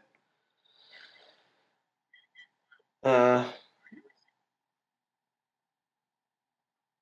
for some reason on the PBS station right now, there's Foxtails, a nature program being promoted. And now Finding Your Roots with Henry Louis Gates. I'm distracted right now. Anyway, back to this. What the hell was I even talking about? Oh God. Oh yeah. AI, artificial intelligence. I haven't seen that one. A friend of mine told me it may not be good, but I may not necessarily believe him. And I think what's interesting is that some people, I think, have misinterpreted the history around this movie. Because as people tell me, they think, oh, the Stanley Kubrick version would have been better. You know, it was meant for Stanley Kubrick, that movie, and so he would have made the material more interesting than than Steven could have. Most of these people don't seem to realize that from the beginning, from about the time when the script was written, or at least the first draft of it, when the story was fleshed out, Kubrick almost immediately thought, this is not really something that I should be doing. This is not my kind of material. You know, they thought maybe Steven Spielberg should do this. Steven Spielberg should direct this. And he reached out to Steven and he asked him, could you potentially direct this movie for me? Because I don't think I can do it. And Steven, at first, was adamant that he didn't want to do it. He's told Stanley, no, Stanley, this is your movie. This is your script. You should direct it. I would be getting in the way. And so Steven, and Stanley asked him multiple times if he would direct it, and Steven just kept saying no. So, in fact, at first, it was Stanley who wanted Steven to do the movie. And it was only after Steven kept refusing that Stanley kind of reluctantly decided, okay, I guess I'm going to have to direct this. But he didn't get a chance to really start working on it outside of the pre-production phase because he was in the middle of the production of Eyes Wide Shut, a film which would essentially take up the rest of his life because he would die before it was even officially released. And because of that, after that happened, then Steven says, well, he's gone now. I guess I should do it. Now that he's dead, I guess I should do it. No one else is going to do it. I'm sure you've probably felt a little guilty. I thought, oh, well, maybe I should have done it. So really, people who say that Steven ruined the film, but the film was almost always intended for Steven. That was almost always the plan from the beginning, and it happened anyway. So, and people talk about how, well, he changed the script, he changed the sounds. Most of the movie, as I understand it, the vast majority of it is directly from the script that was written before Steven was even involved. Again, I haven't seen the movie, but I know a lot about the history of the making of this movie. Don't ask me why, as Billy Joel once said. But most of the movie is pretty much the Stanley Kubrick script. And again, as I understand it, people kind of accuse that film of being That's the reason why people thought the film was Steven kind of ruining the Stanley Kubrick idea was, as I understand it, the ending of the movie is a bit sentimental, kind of sappy, which sounds very Steven. But as I understand it, that ending, the opening, the ending, most of the movie, that's basically the same in the script. And Steven changed surprisingly little at all about it, the movie overall. So this is yet again more proof of what I think of Stanley Kubrick is that he wasn't that he was cold. He wasn't deliberately trying to do that. I think he just failed at being gripping emotionally because he wasn't very good at that, which is why he probably thought Steven would be perfect for this because he can do that very easily and very well, and that's why he picked him. That's why he wanted him to do it. So I'm almost absolutely certain that again, if I watch the movie and I think it's bad, then there's no way the Stanley Kubrick version that would have been made if he had stayed alive would have been better. And if it turns out that it's great, then I think a large part of that would be is because it takes the best elements of Stanley Kubrick and Steven Spielberg and puts them together. But we'll see. It's really one of the few Stanley Kubrick projects that I've been having seen, and also, again, one of the few Steven Spielberg projects.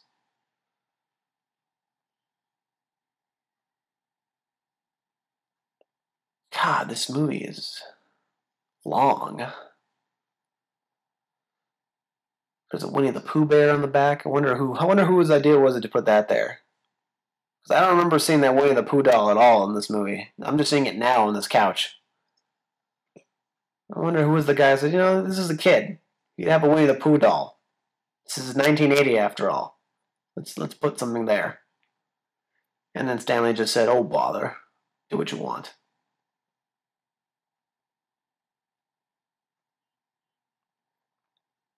I also know for a fact that Shelley Duvall was really good in this movie. And overall, I like Shelley Duvall. When I think about that time in movies, when I think about the 70s and the 80s, more the 70s than anything else, but when I think about that whole era, I think about her a lot. She's in a few really good movies from this time. And of course, now that I'm saying this, I have failed to remember any of them. But I know she's in a few. Really, this is the peak of her career at this point in time. I remember that she's in a really underappreciated film that she's in is Popeye, the Robert Altman film starring Robin Williams as Popeye, and she plays the chick. I forget the chick's name. The one who Popeye has the hots for. And she's great in that movie. She sings that one song, He needs me, he needs me, he needs me. She's really good. And she's got the perfect face, too, because she has a kind of weird, unconventional face, which is actually a good way of describing most of the big actresses in the 70s. Most of them had pretty unconventional faces. When I think about 70s actresses that were really big, I think about Shelley Duvall, Sissy Spacek. Who else? Those are two I think of when I think about the 70s. And let me tell you, neither of them look like normal people to me. They have really weird faces. Diane Keaton's attractive, but also she has a kind of unconventional charm, I think. Mia Farrow, another woman who also was in Woody Allen movies. Attractive, but also kind of unconventional in a way. I think also of what's her name? Is it Julie Haggerty? Think about her, probably because of Airplane. So yeah, there's just something about this time, and there was this weird time in movie history where the most well-known actresses and the biggest actresses were they weren't conventionally attractive. Go figure. That's the real reason why the 70s were amazing. Just some really unconventional looking women in all these movies. This is the part where she pretty much finds out that her husband's insane. She's reading the papers that all just read the same thing. All work and no play make Jack a very dull boy. And whenever I think about this scene, I think about the Simpsons parody of it, of this episode, the shinning, as they call it in the TV episode, the Howling Horror episode. You have the shinning. Don't you mean the shining? Hush. Do you want us to get sued? It's a really good episode. back when The Simpsons were truly at maximum power and just were pop culture icons. It's great. That's that moment where Homer Simpson just goes crazy. Don't mind if I do. It's one of those classic moments, I think, in the Simpsons catalog, and it's just it's a parody of the scene. That's all it is. But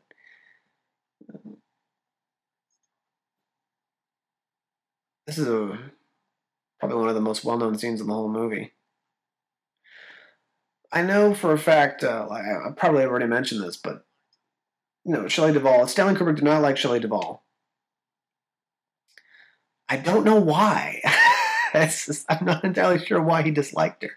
I'm sure someone could fill me in on it more. I'm sure it was something along the lines of either it's always one of two things. It's either A, just from the moment he met her on set, their personalities just clashed, or B, she was not the actress he wanted in the first place. She probably wasn't even in his top 10 of probable choices, and he just thought, oh, this bitch, she's going to ruin my movie. And so he just made her life a living hell on that fucking set. As I understand it, of course.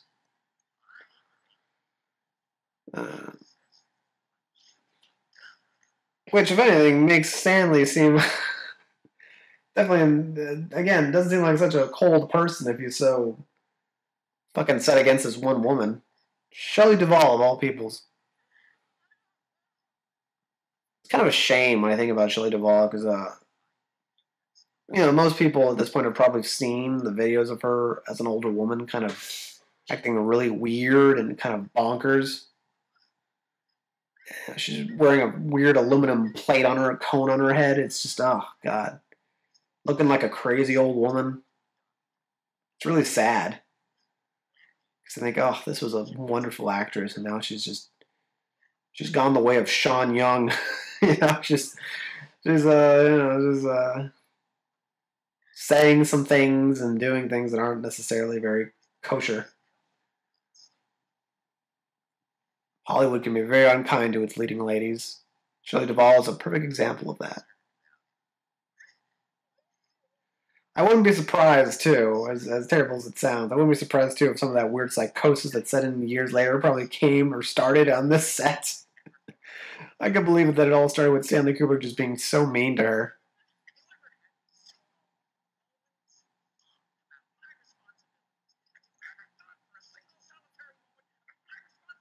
You tell her. You tell her, Jack. I just, watching this, again, watching it the first time, I remember thinking that Jack Nicholson was just the craziest guy in this movie, and that it was, that he was just playing it crazy the whole movie. Again, in the first 20 minutes where he's supposed to be a normal person, I don't really remember that stuff. But even still, again, and this is why I imagine that Stanley did want Jack, is that he just has this kind of crazy face. He's the kind of person who could break your body into 5 easy pieces. See what I did there? That's what he comes across as in this movie. Just a real, from the beginning. And that's probably why he partially doesn't work as well as he could. Is that in the movie he's presented as someone who just goes crazy almost instantly. And I say almost instantly, again, acknowledging that the movie's long and it doesn't happen at first, but again, it's so drawn out and so little happens when you really think about it that it doesn't take much to actually throw him over the edge. He just kind of goes bonkers.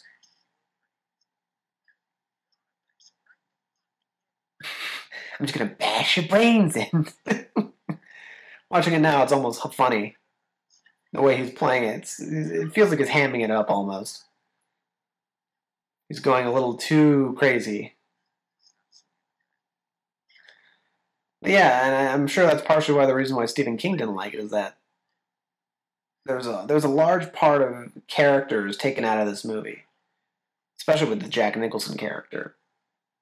In the book, as I understand it, because I've never actually read the book, so I'm only basing this off of what I know, what I've heard. But in the book, Jack Nicholson's character, the dad, is an alcoholic.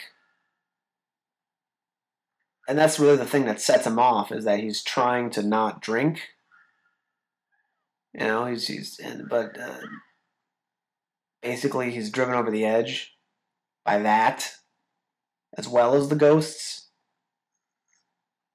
And so, which makes a lot of sense, because that sounds like Stephen King. Stephen King's, most of his horror films, or his horror books, at least the best ones, tend to be about real personal problems, but turned into, like, pulpy fiction. Like with It. It's about a killer clown, but it's really just about childhood trauma. The Shining, in the same way, is a film about a ghost hotel, but is really just about a kind of terrible father, a dysfunctional family unit. That's really what it's about. And you don't really get that in the movie, because from the beginning it seems like Shelley Duvall and Jack Nicholson, they don't really have that kind of chemistry together. Like, you could believe that they're a married couple. And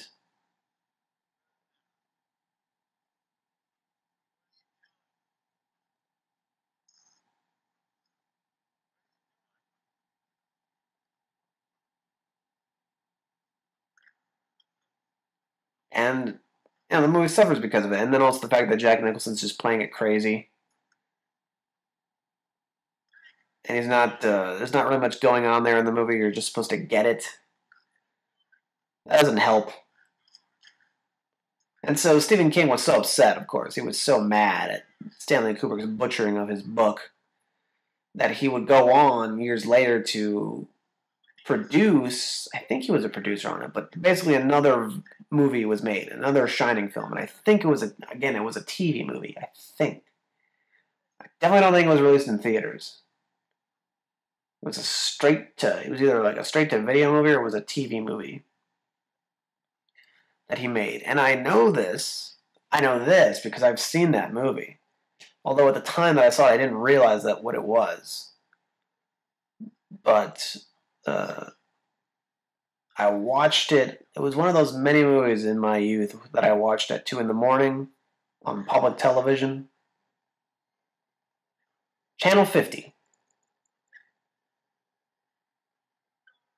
I watched that movie and I didn't realize what the hell I was watching. I thought, what is this? And when you're watching movies at 2 in the morning, you're lucid, but you're not terribly involved. It's like a weird experience. So I was watching it and I thought, oh, this is kind of bizarre. And I wonder if any of it was censored. If the TV movie, if there's anything explicit about it. I don't think so, but it was terrifying, I guess. It was scary, I guess. I just remember the ending, really, more than anything else. As I remember in the TV movie, the hotel catches fire. There's a fire, the dad's killed in the fire, but before he dies, he kind of regains his senses. He's not crazy in the end. In the end, he gets his groove back and helps his family. That's what I remember happening. I remember in this version that I'm talking about, it ends with the years later and the kids at graduation, his graduation. The kid grows up. The kid from the book grows up and he graduates, and he's with his mother at his graduation. But then you see the ghost of the dad in the crowd, smiling at his son that he's graduated. That's how the TV movie version ends. So again, some people might watch that or hear what I'm saying and think this sounds like a crappy version of a good movie. Maybe it is. It's been too long for me to judge, and I doubt I'm going to take time aside to watch it again.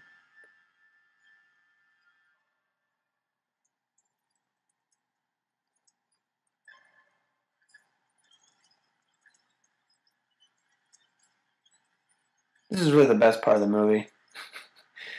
Everything after Jack Nicholson goes real bad shit, and it's basically like a survival film at that point. She's got to find her kid. She's got to survive her crazy husband. They got to make it out somehow. This is where all the real action happens, and it's fun to watch. It's engaging. 4 p.m. Now it's 4 p.m. All right. Yep, they're snowed in. I mentioned that there are really good King adaptations, and definitely the ones I can think of off the top of my head I would consider really good. Besides the ones I've already mentioned, Stand By Me. When I talk about non-horror films that are Stephen King adaptations, that's one of the better ones.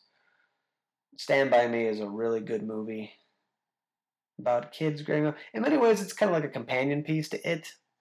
Because again, it's about kids who grow up, who experience a kind of coming of age moment, and they're trying to find a dead body. You know, in the It book, they're trying to find his little brother. In that book and in this movie, they're trying to look for a dead body to get the reward. And they experience some things along the way. They grow up a little bit. It's a lovely movie. It's very charming. The ending kind of sells it for me, where you see Richard Dreyfuss as an adult. Well, yeah, of course you see Richard Dreyfuss as an adult because you couldn't see him as a kid. But basically, the character that Richard Dreyfuss plays, he plays one of the kids as an adult.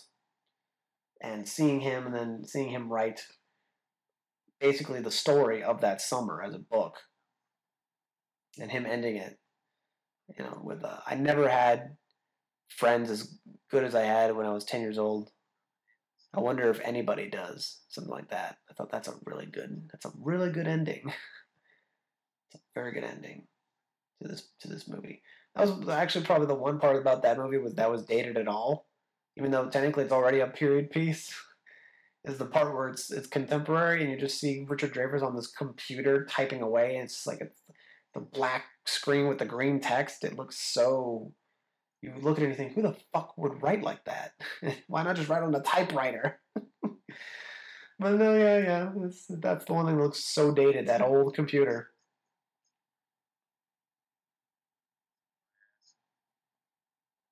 Everything else works, though.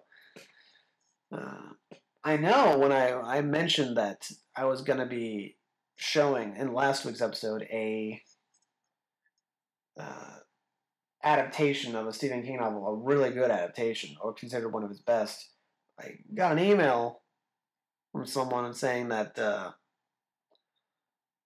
maybe they were guessing that it might have been I was showing one of two films. Also, in that email, this person asked, "Would Isaac be the co-host?" And if you're listening to this, then by now you will have guessed. Yep, Isaac is definitely not co-hosting.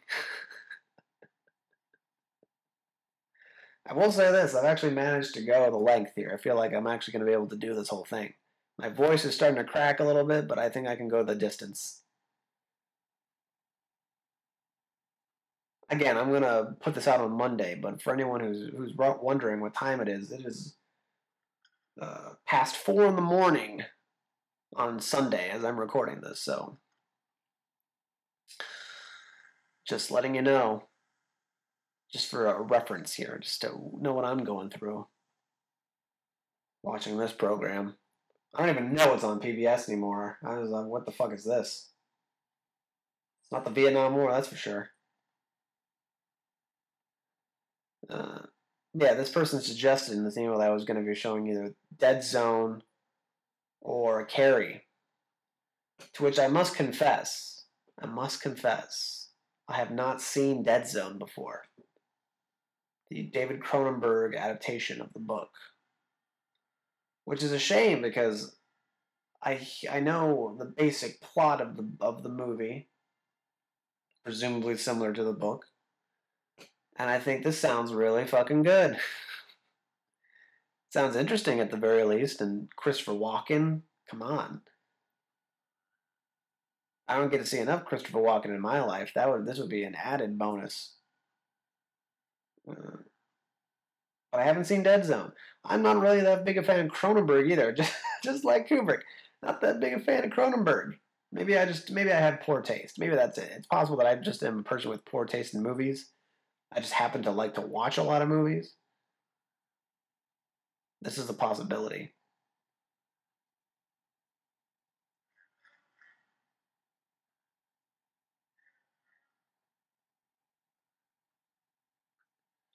Uh, I've seen a few Cronenberg films.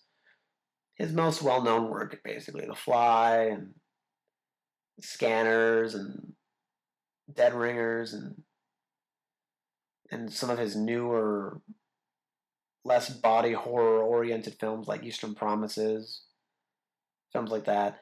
And overall, I just get a mixed feeling about him too. I think, yeah, he's okay. I will say that Scanners has one of the greatest head explosions of all time in a movie. It's pretty great, pretty great. But other than that, my opinion of Cronenberg is not so great. Actually, if we want to relate this to the whole horror film adaptation, Stephen King books and all that, I've heard the story from John Carpenter once, who last week we showed a uh,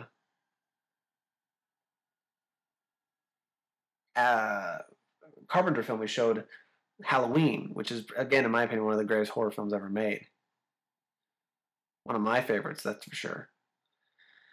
And he also directed a adaptation of a Stephen King novel called Christine, a movie where basically a guy falls in love with his car, and the car comes to life. You know, the car's like his girlfriend, basically, but then the car starts murdering people. Murder! Ha ha! There we go. Here we go. This movie's gonna turn up a notch.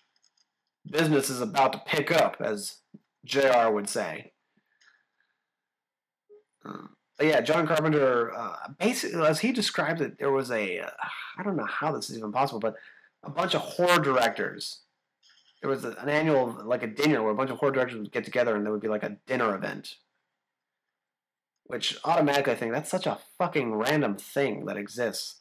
It sounds like the kind of thing that Clive Barker would do. Just host a dinner party for horror film directors.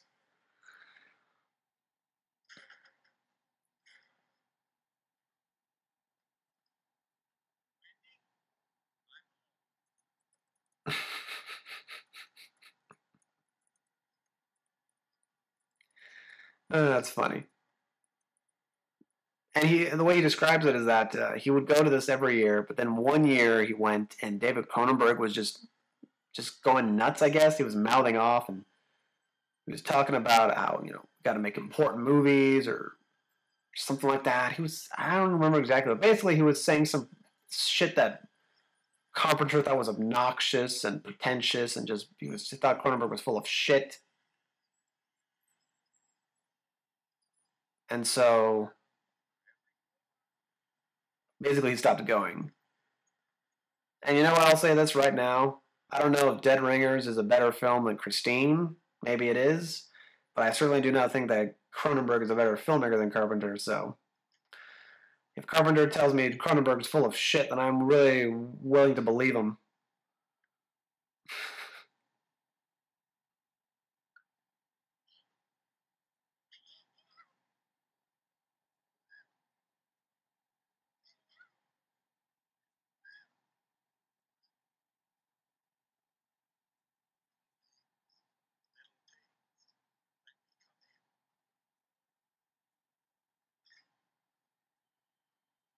Yeah, it's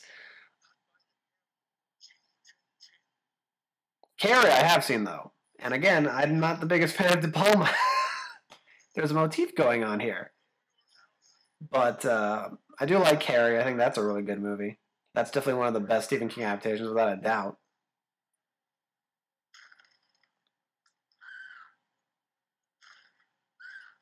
That was another film I saw on television first time, and I don't even think I saw the whole thing the first time I watched it. I remember the first scene I saw was the scene where they put a worm in her sandwich.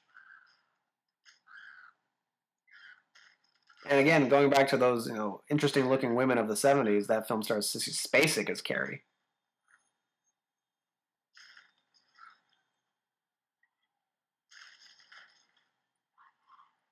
Here we go. Here's that famous line. Yeah, there you go. I do Arsenio Hall. I guess Arsenio wouldn't have been hosting a talk show by this point. This is 1980.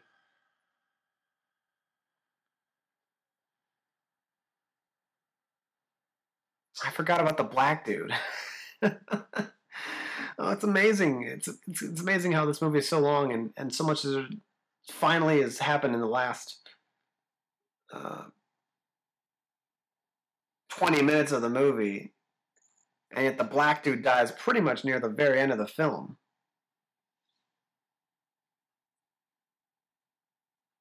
It's pretty much that's the only thing about that's so weird to me. I don't know, something about it just felt. I've always felt odd about the character in the movie. It almost feels like, especially watching it now, it feels like his only purpose is to really save Shelley Duvall from being killed by Jack Nicholson at this point, because he goes right off and just kills the black guy without he kills him. Scatman Scruthers just kills him right off the bat. He stands no chance. There's not even a fight of any kind, any tussle. Nope. Just takes one swing of the axe and boom, he's down.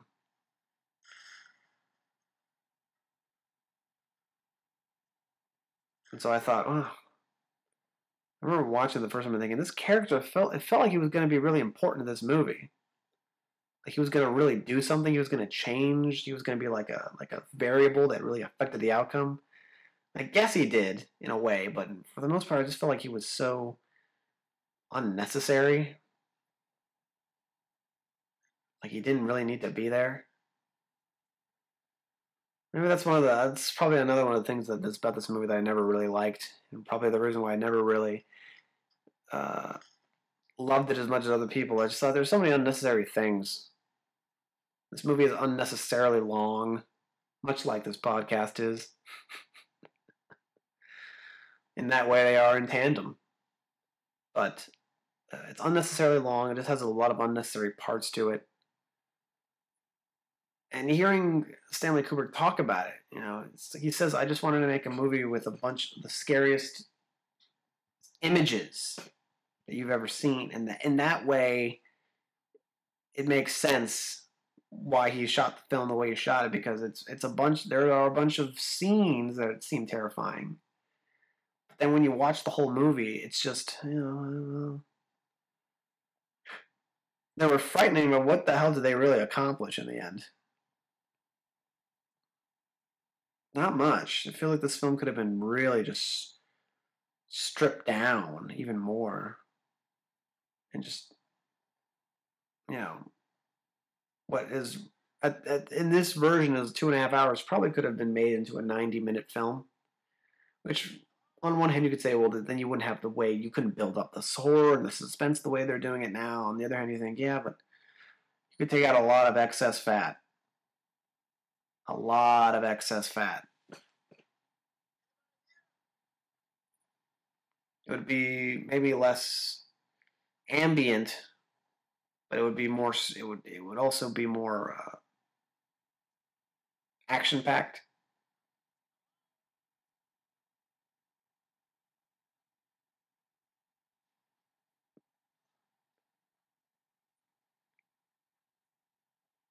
Here it comes. Any moment now, Jack Nicholson's gonna pop out of nowhere like a bat out of hell.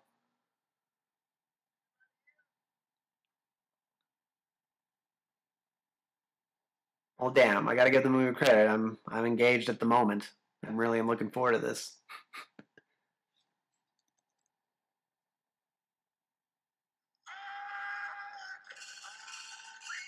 There you go.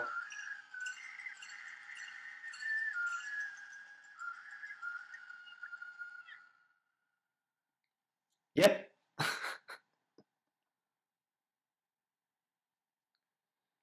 I bet that kid was thinking, "Oh man, this guy's gonna come and save the day off. Fuck me."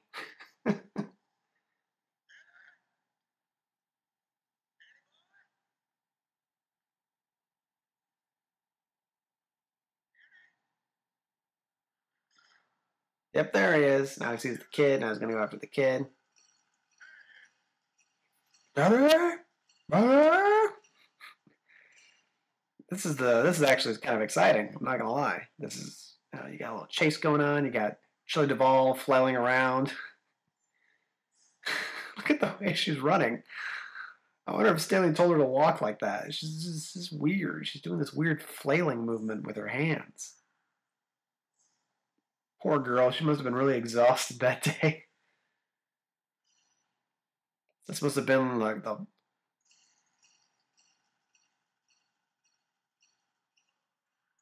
All right, there's a furry. There's some furries fucking. Yeah, that's interesting.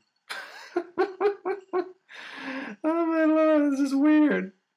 Not even terrifying. This is kind of weird and funny.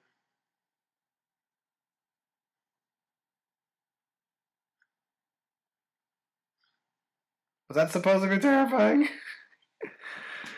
Oh man, just sees a man in a rabbit suit give another man a blowjob. What's so scary about that? I think this film's got. I think this film's racist and homophobic. That's what I think.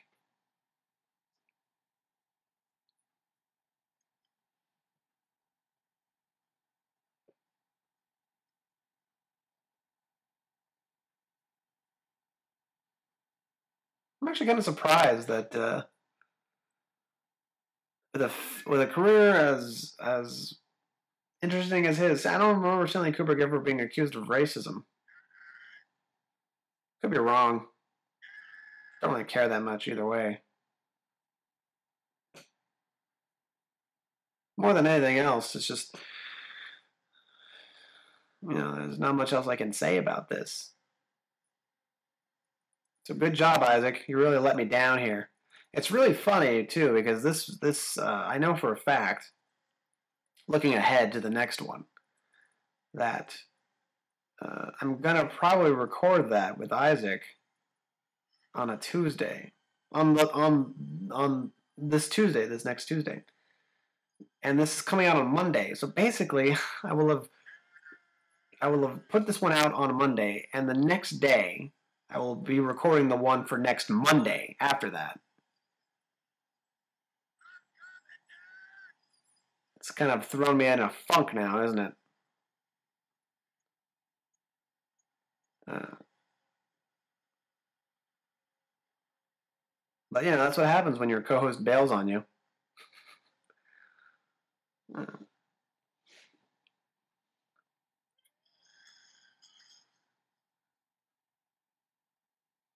how much? I wonder how many takes he made Shelley Duvall do of just going up those stairs earlier. I just, I'm really thinking about it. I feel like he probably was just doing that. Maybe that's the real reason why he got a reputation for just doing so many takes of a movie. He really was just trying to fuck with Shelley Duvall. I wanted to be perfect, Shelley. Wanted to be just right. Do it again for the 105th time.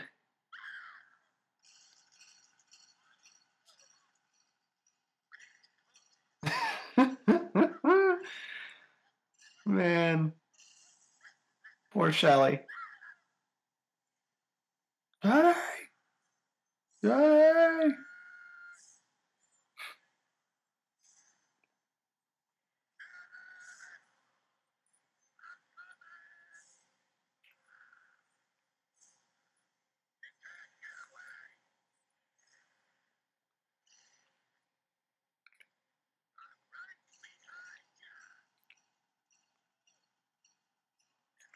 Yeah, everything about this whole sequence is pretty well done.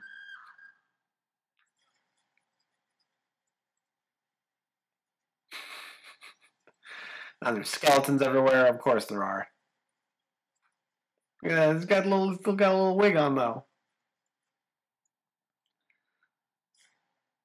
I'm remembering this is. I'm watching this now. I'm having more fond memories of it than when I watched it the first time. It seems to be working better now. I don't know. Maybe it is age. Maybe I should just go back and rewatch all of his movies, and then I'll agree with everyone. Kubrick's a genius. I just am a fool and got it wrong.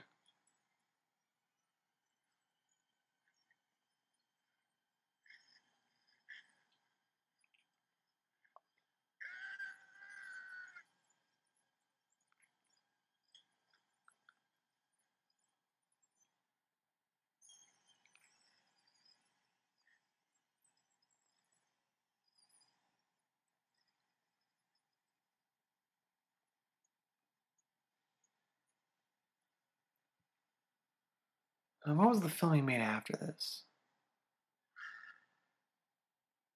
Forget. Oh, it was Full Metal Jacket. What am I saying? That would have been the next one.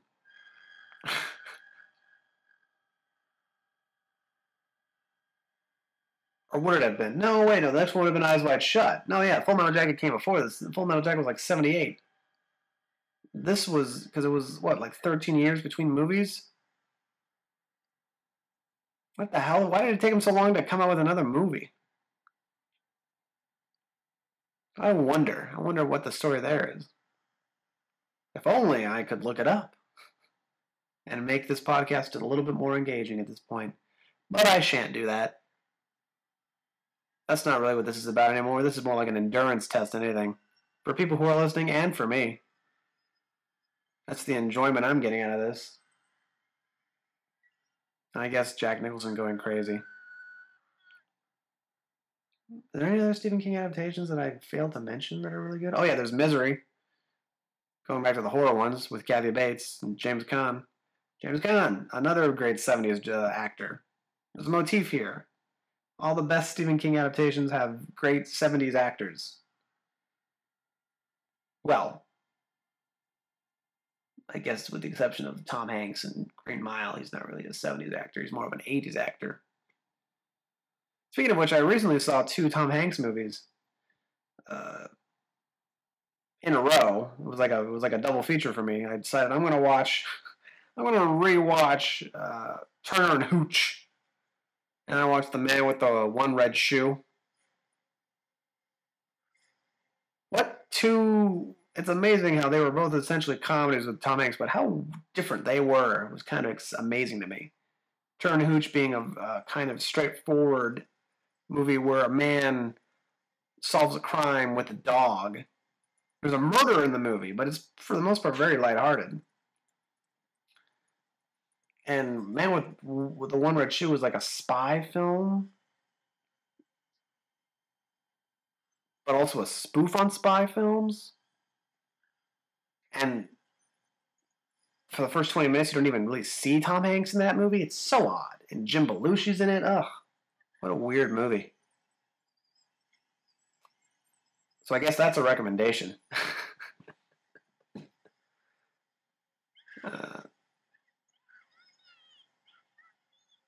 I don't know how I got on the subject of Tom Hanks here. Oh, right, because now I remember. Because I brought up Misery. And when I think about Misery, I think about Tom Hanks, who also has worked with Steven Spielberg 4 times at this point.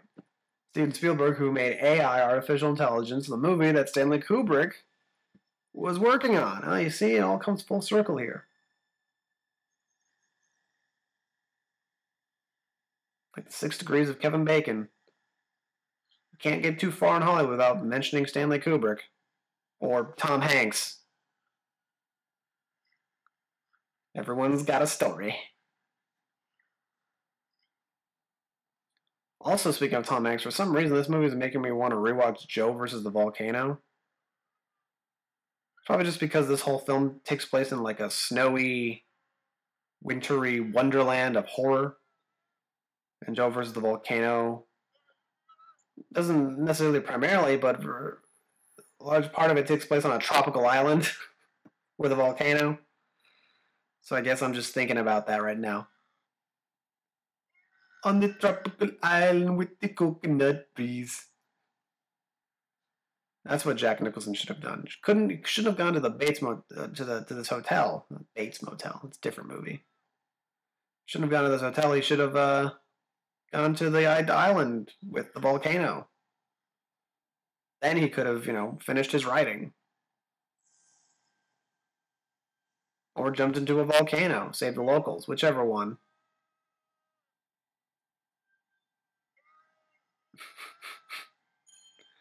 Oh, man. I have mixed feelings about this movie. On the one hand, I can't stop laughing. On the other hand, there were some pretty scary parts.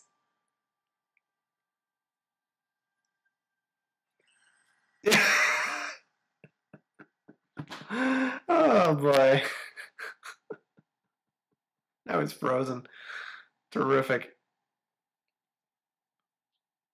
Oh, well, the movie's practically over. final shot, I think, here, where we see the old pictures of all the old people in the hotel, and Jack Nicholson's there now. He has joined the residents of the hotel. Pretty scary thing.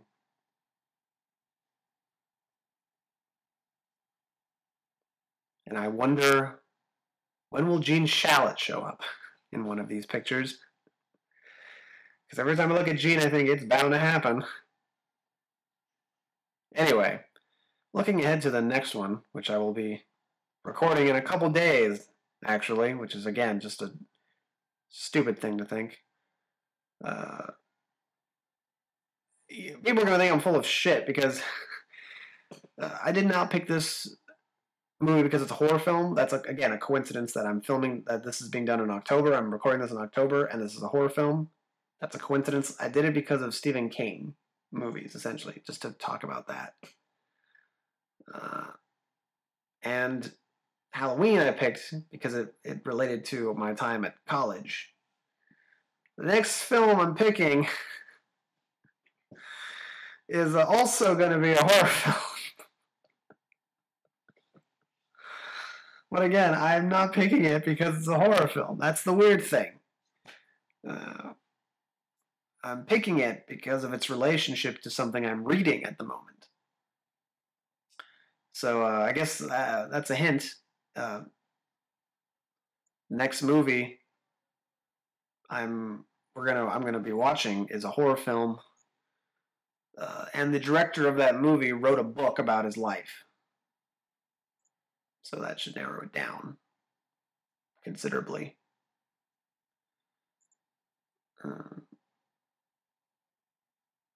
And music by who actually did the music in this movie? I'm curious. Bella Bartok.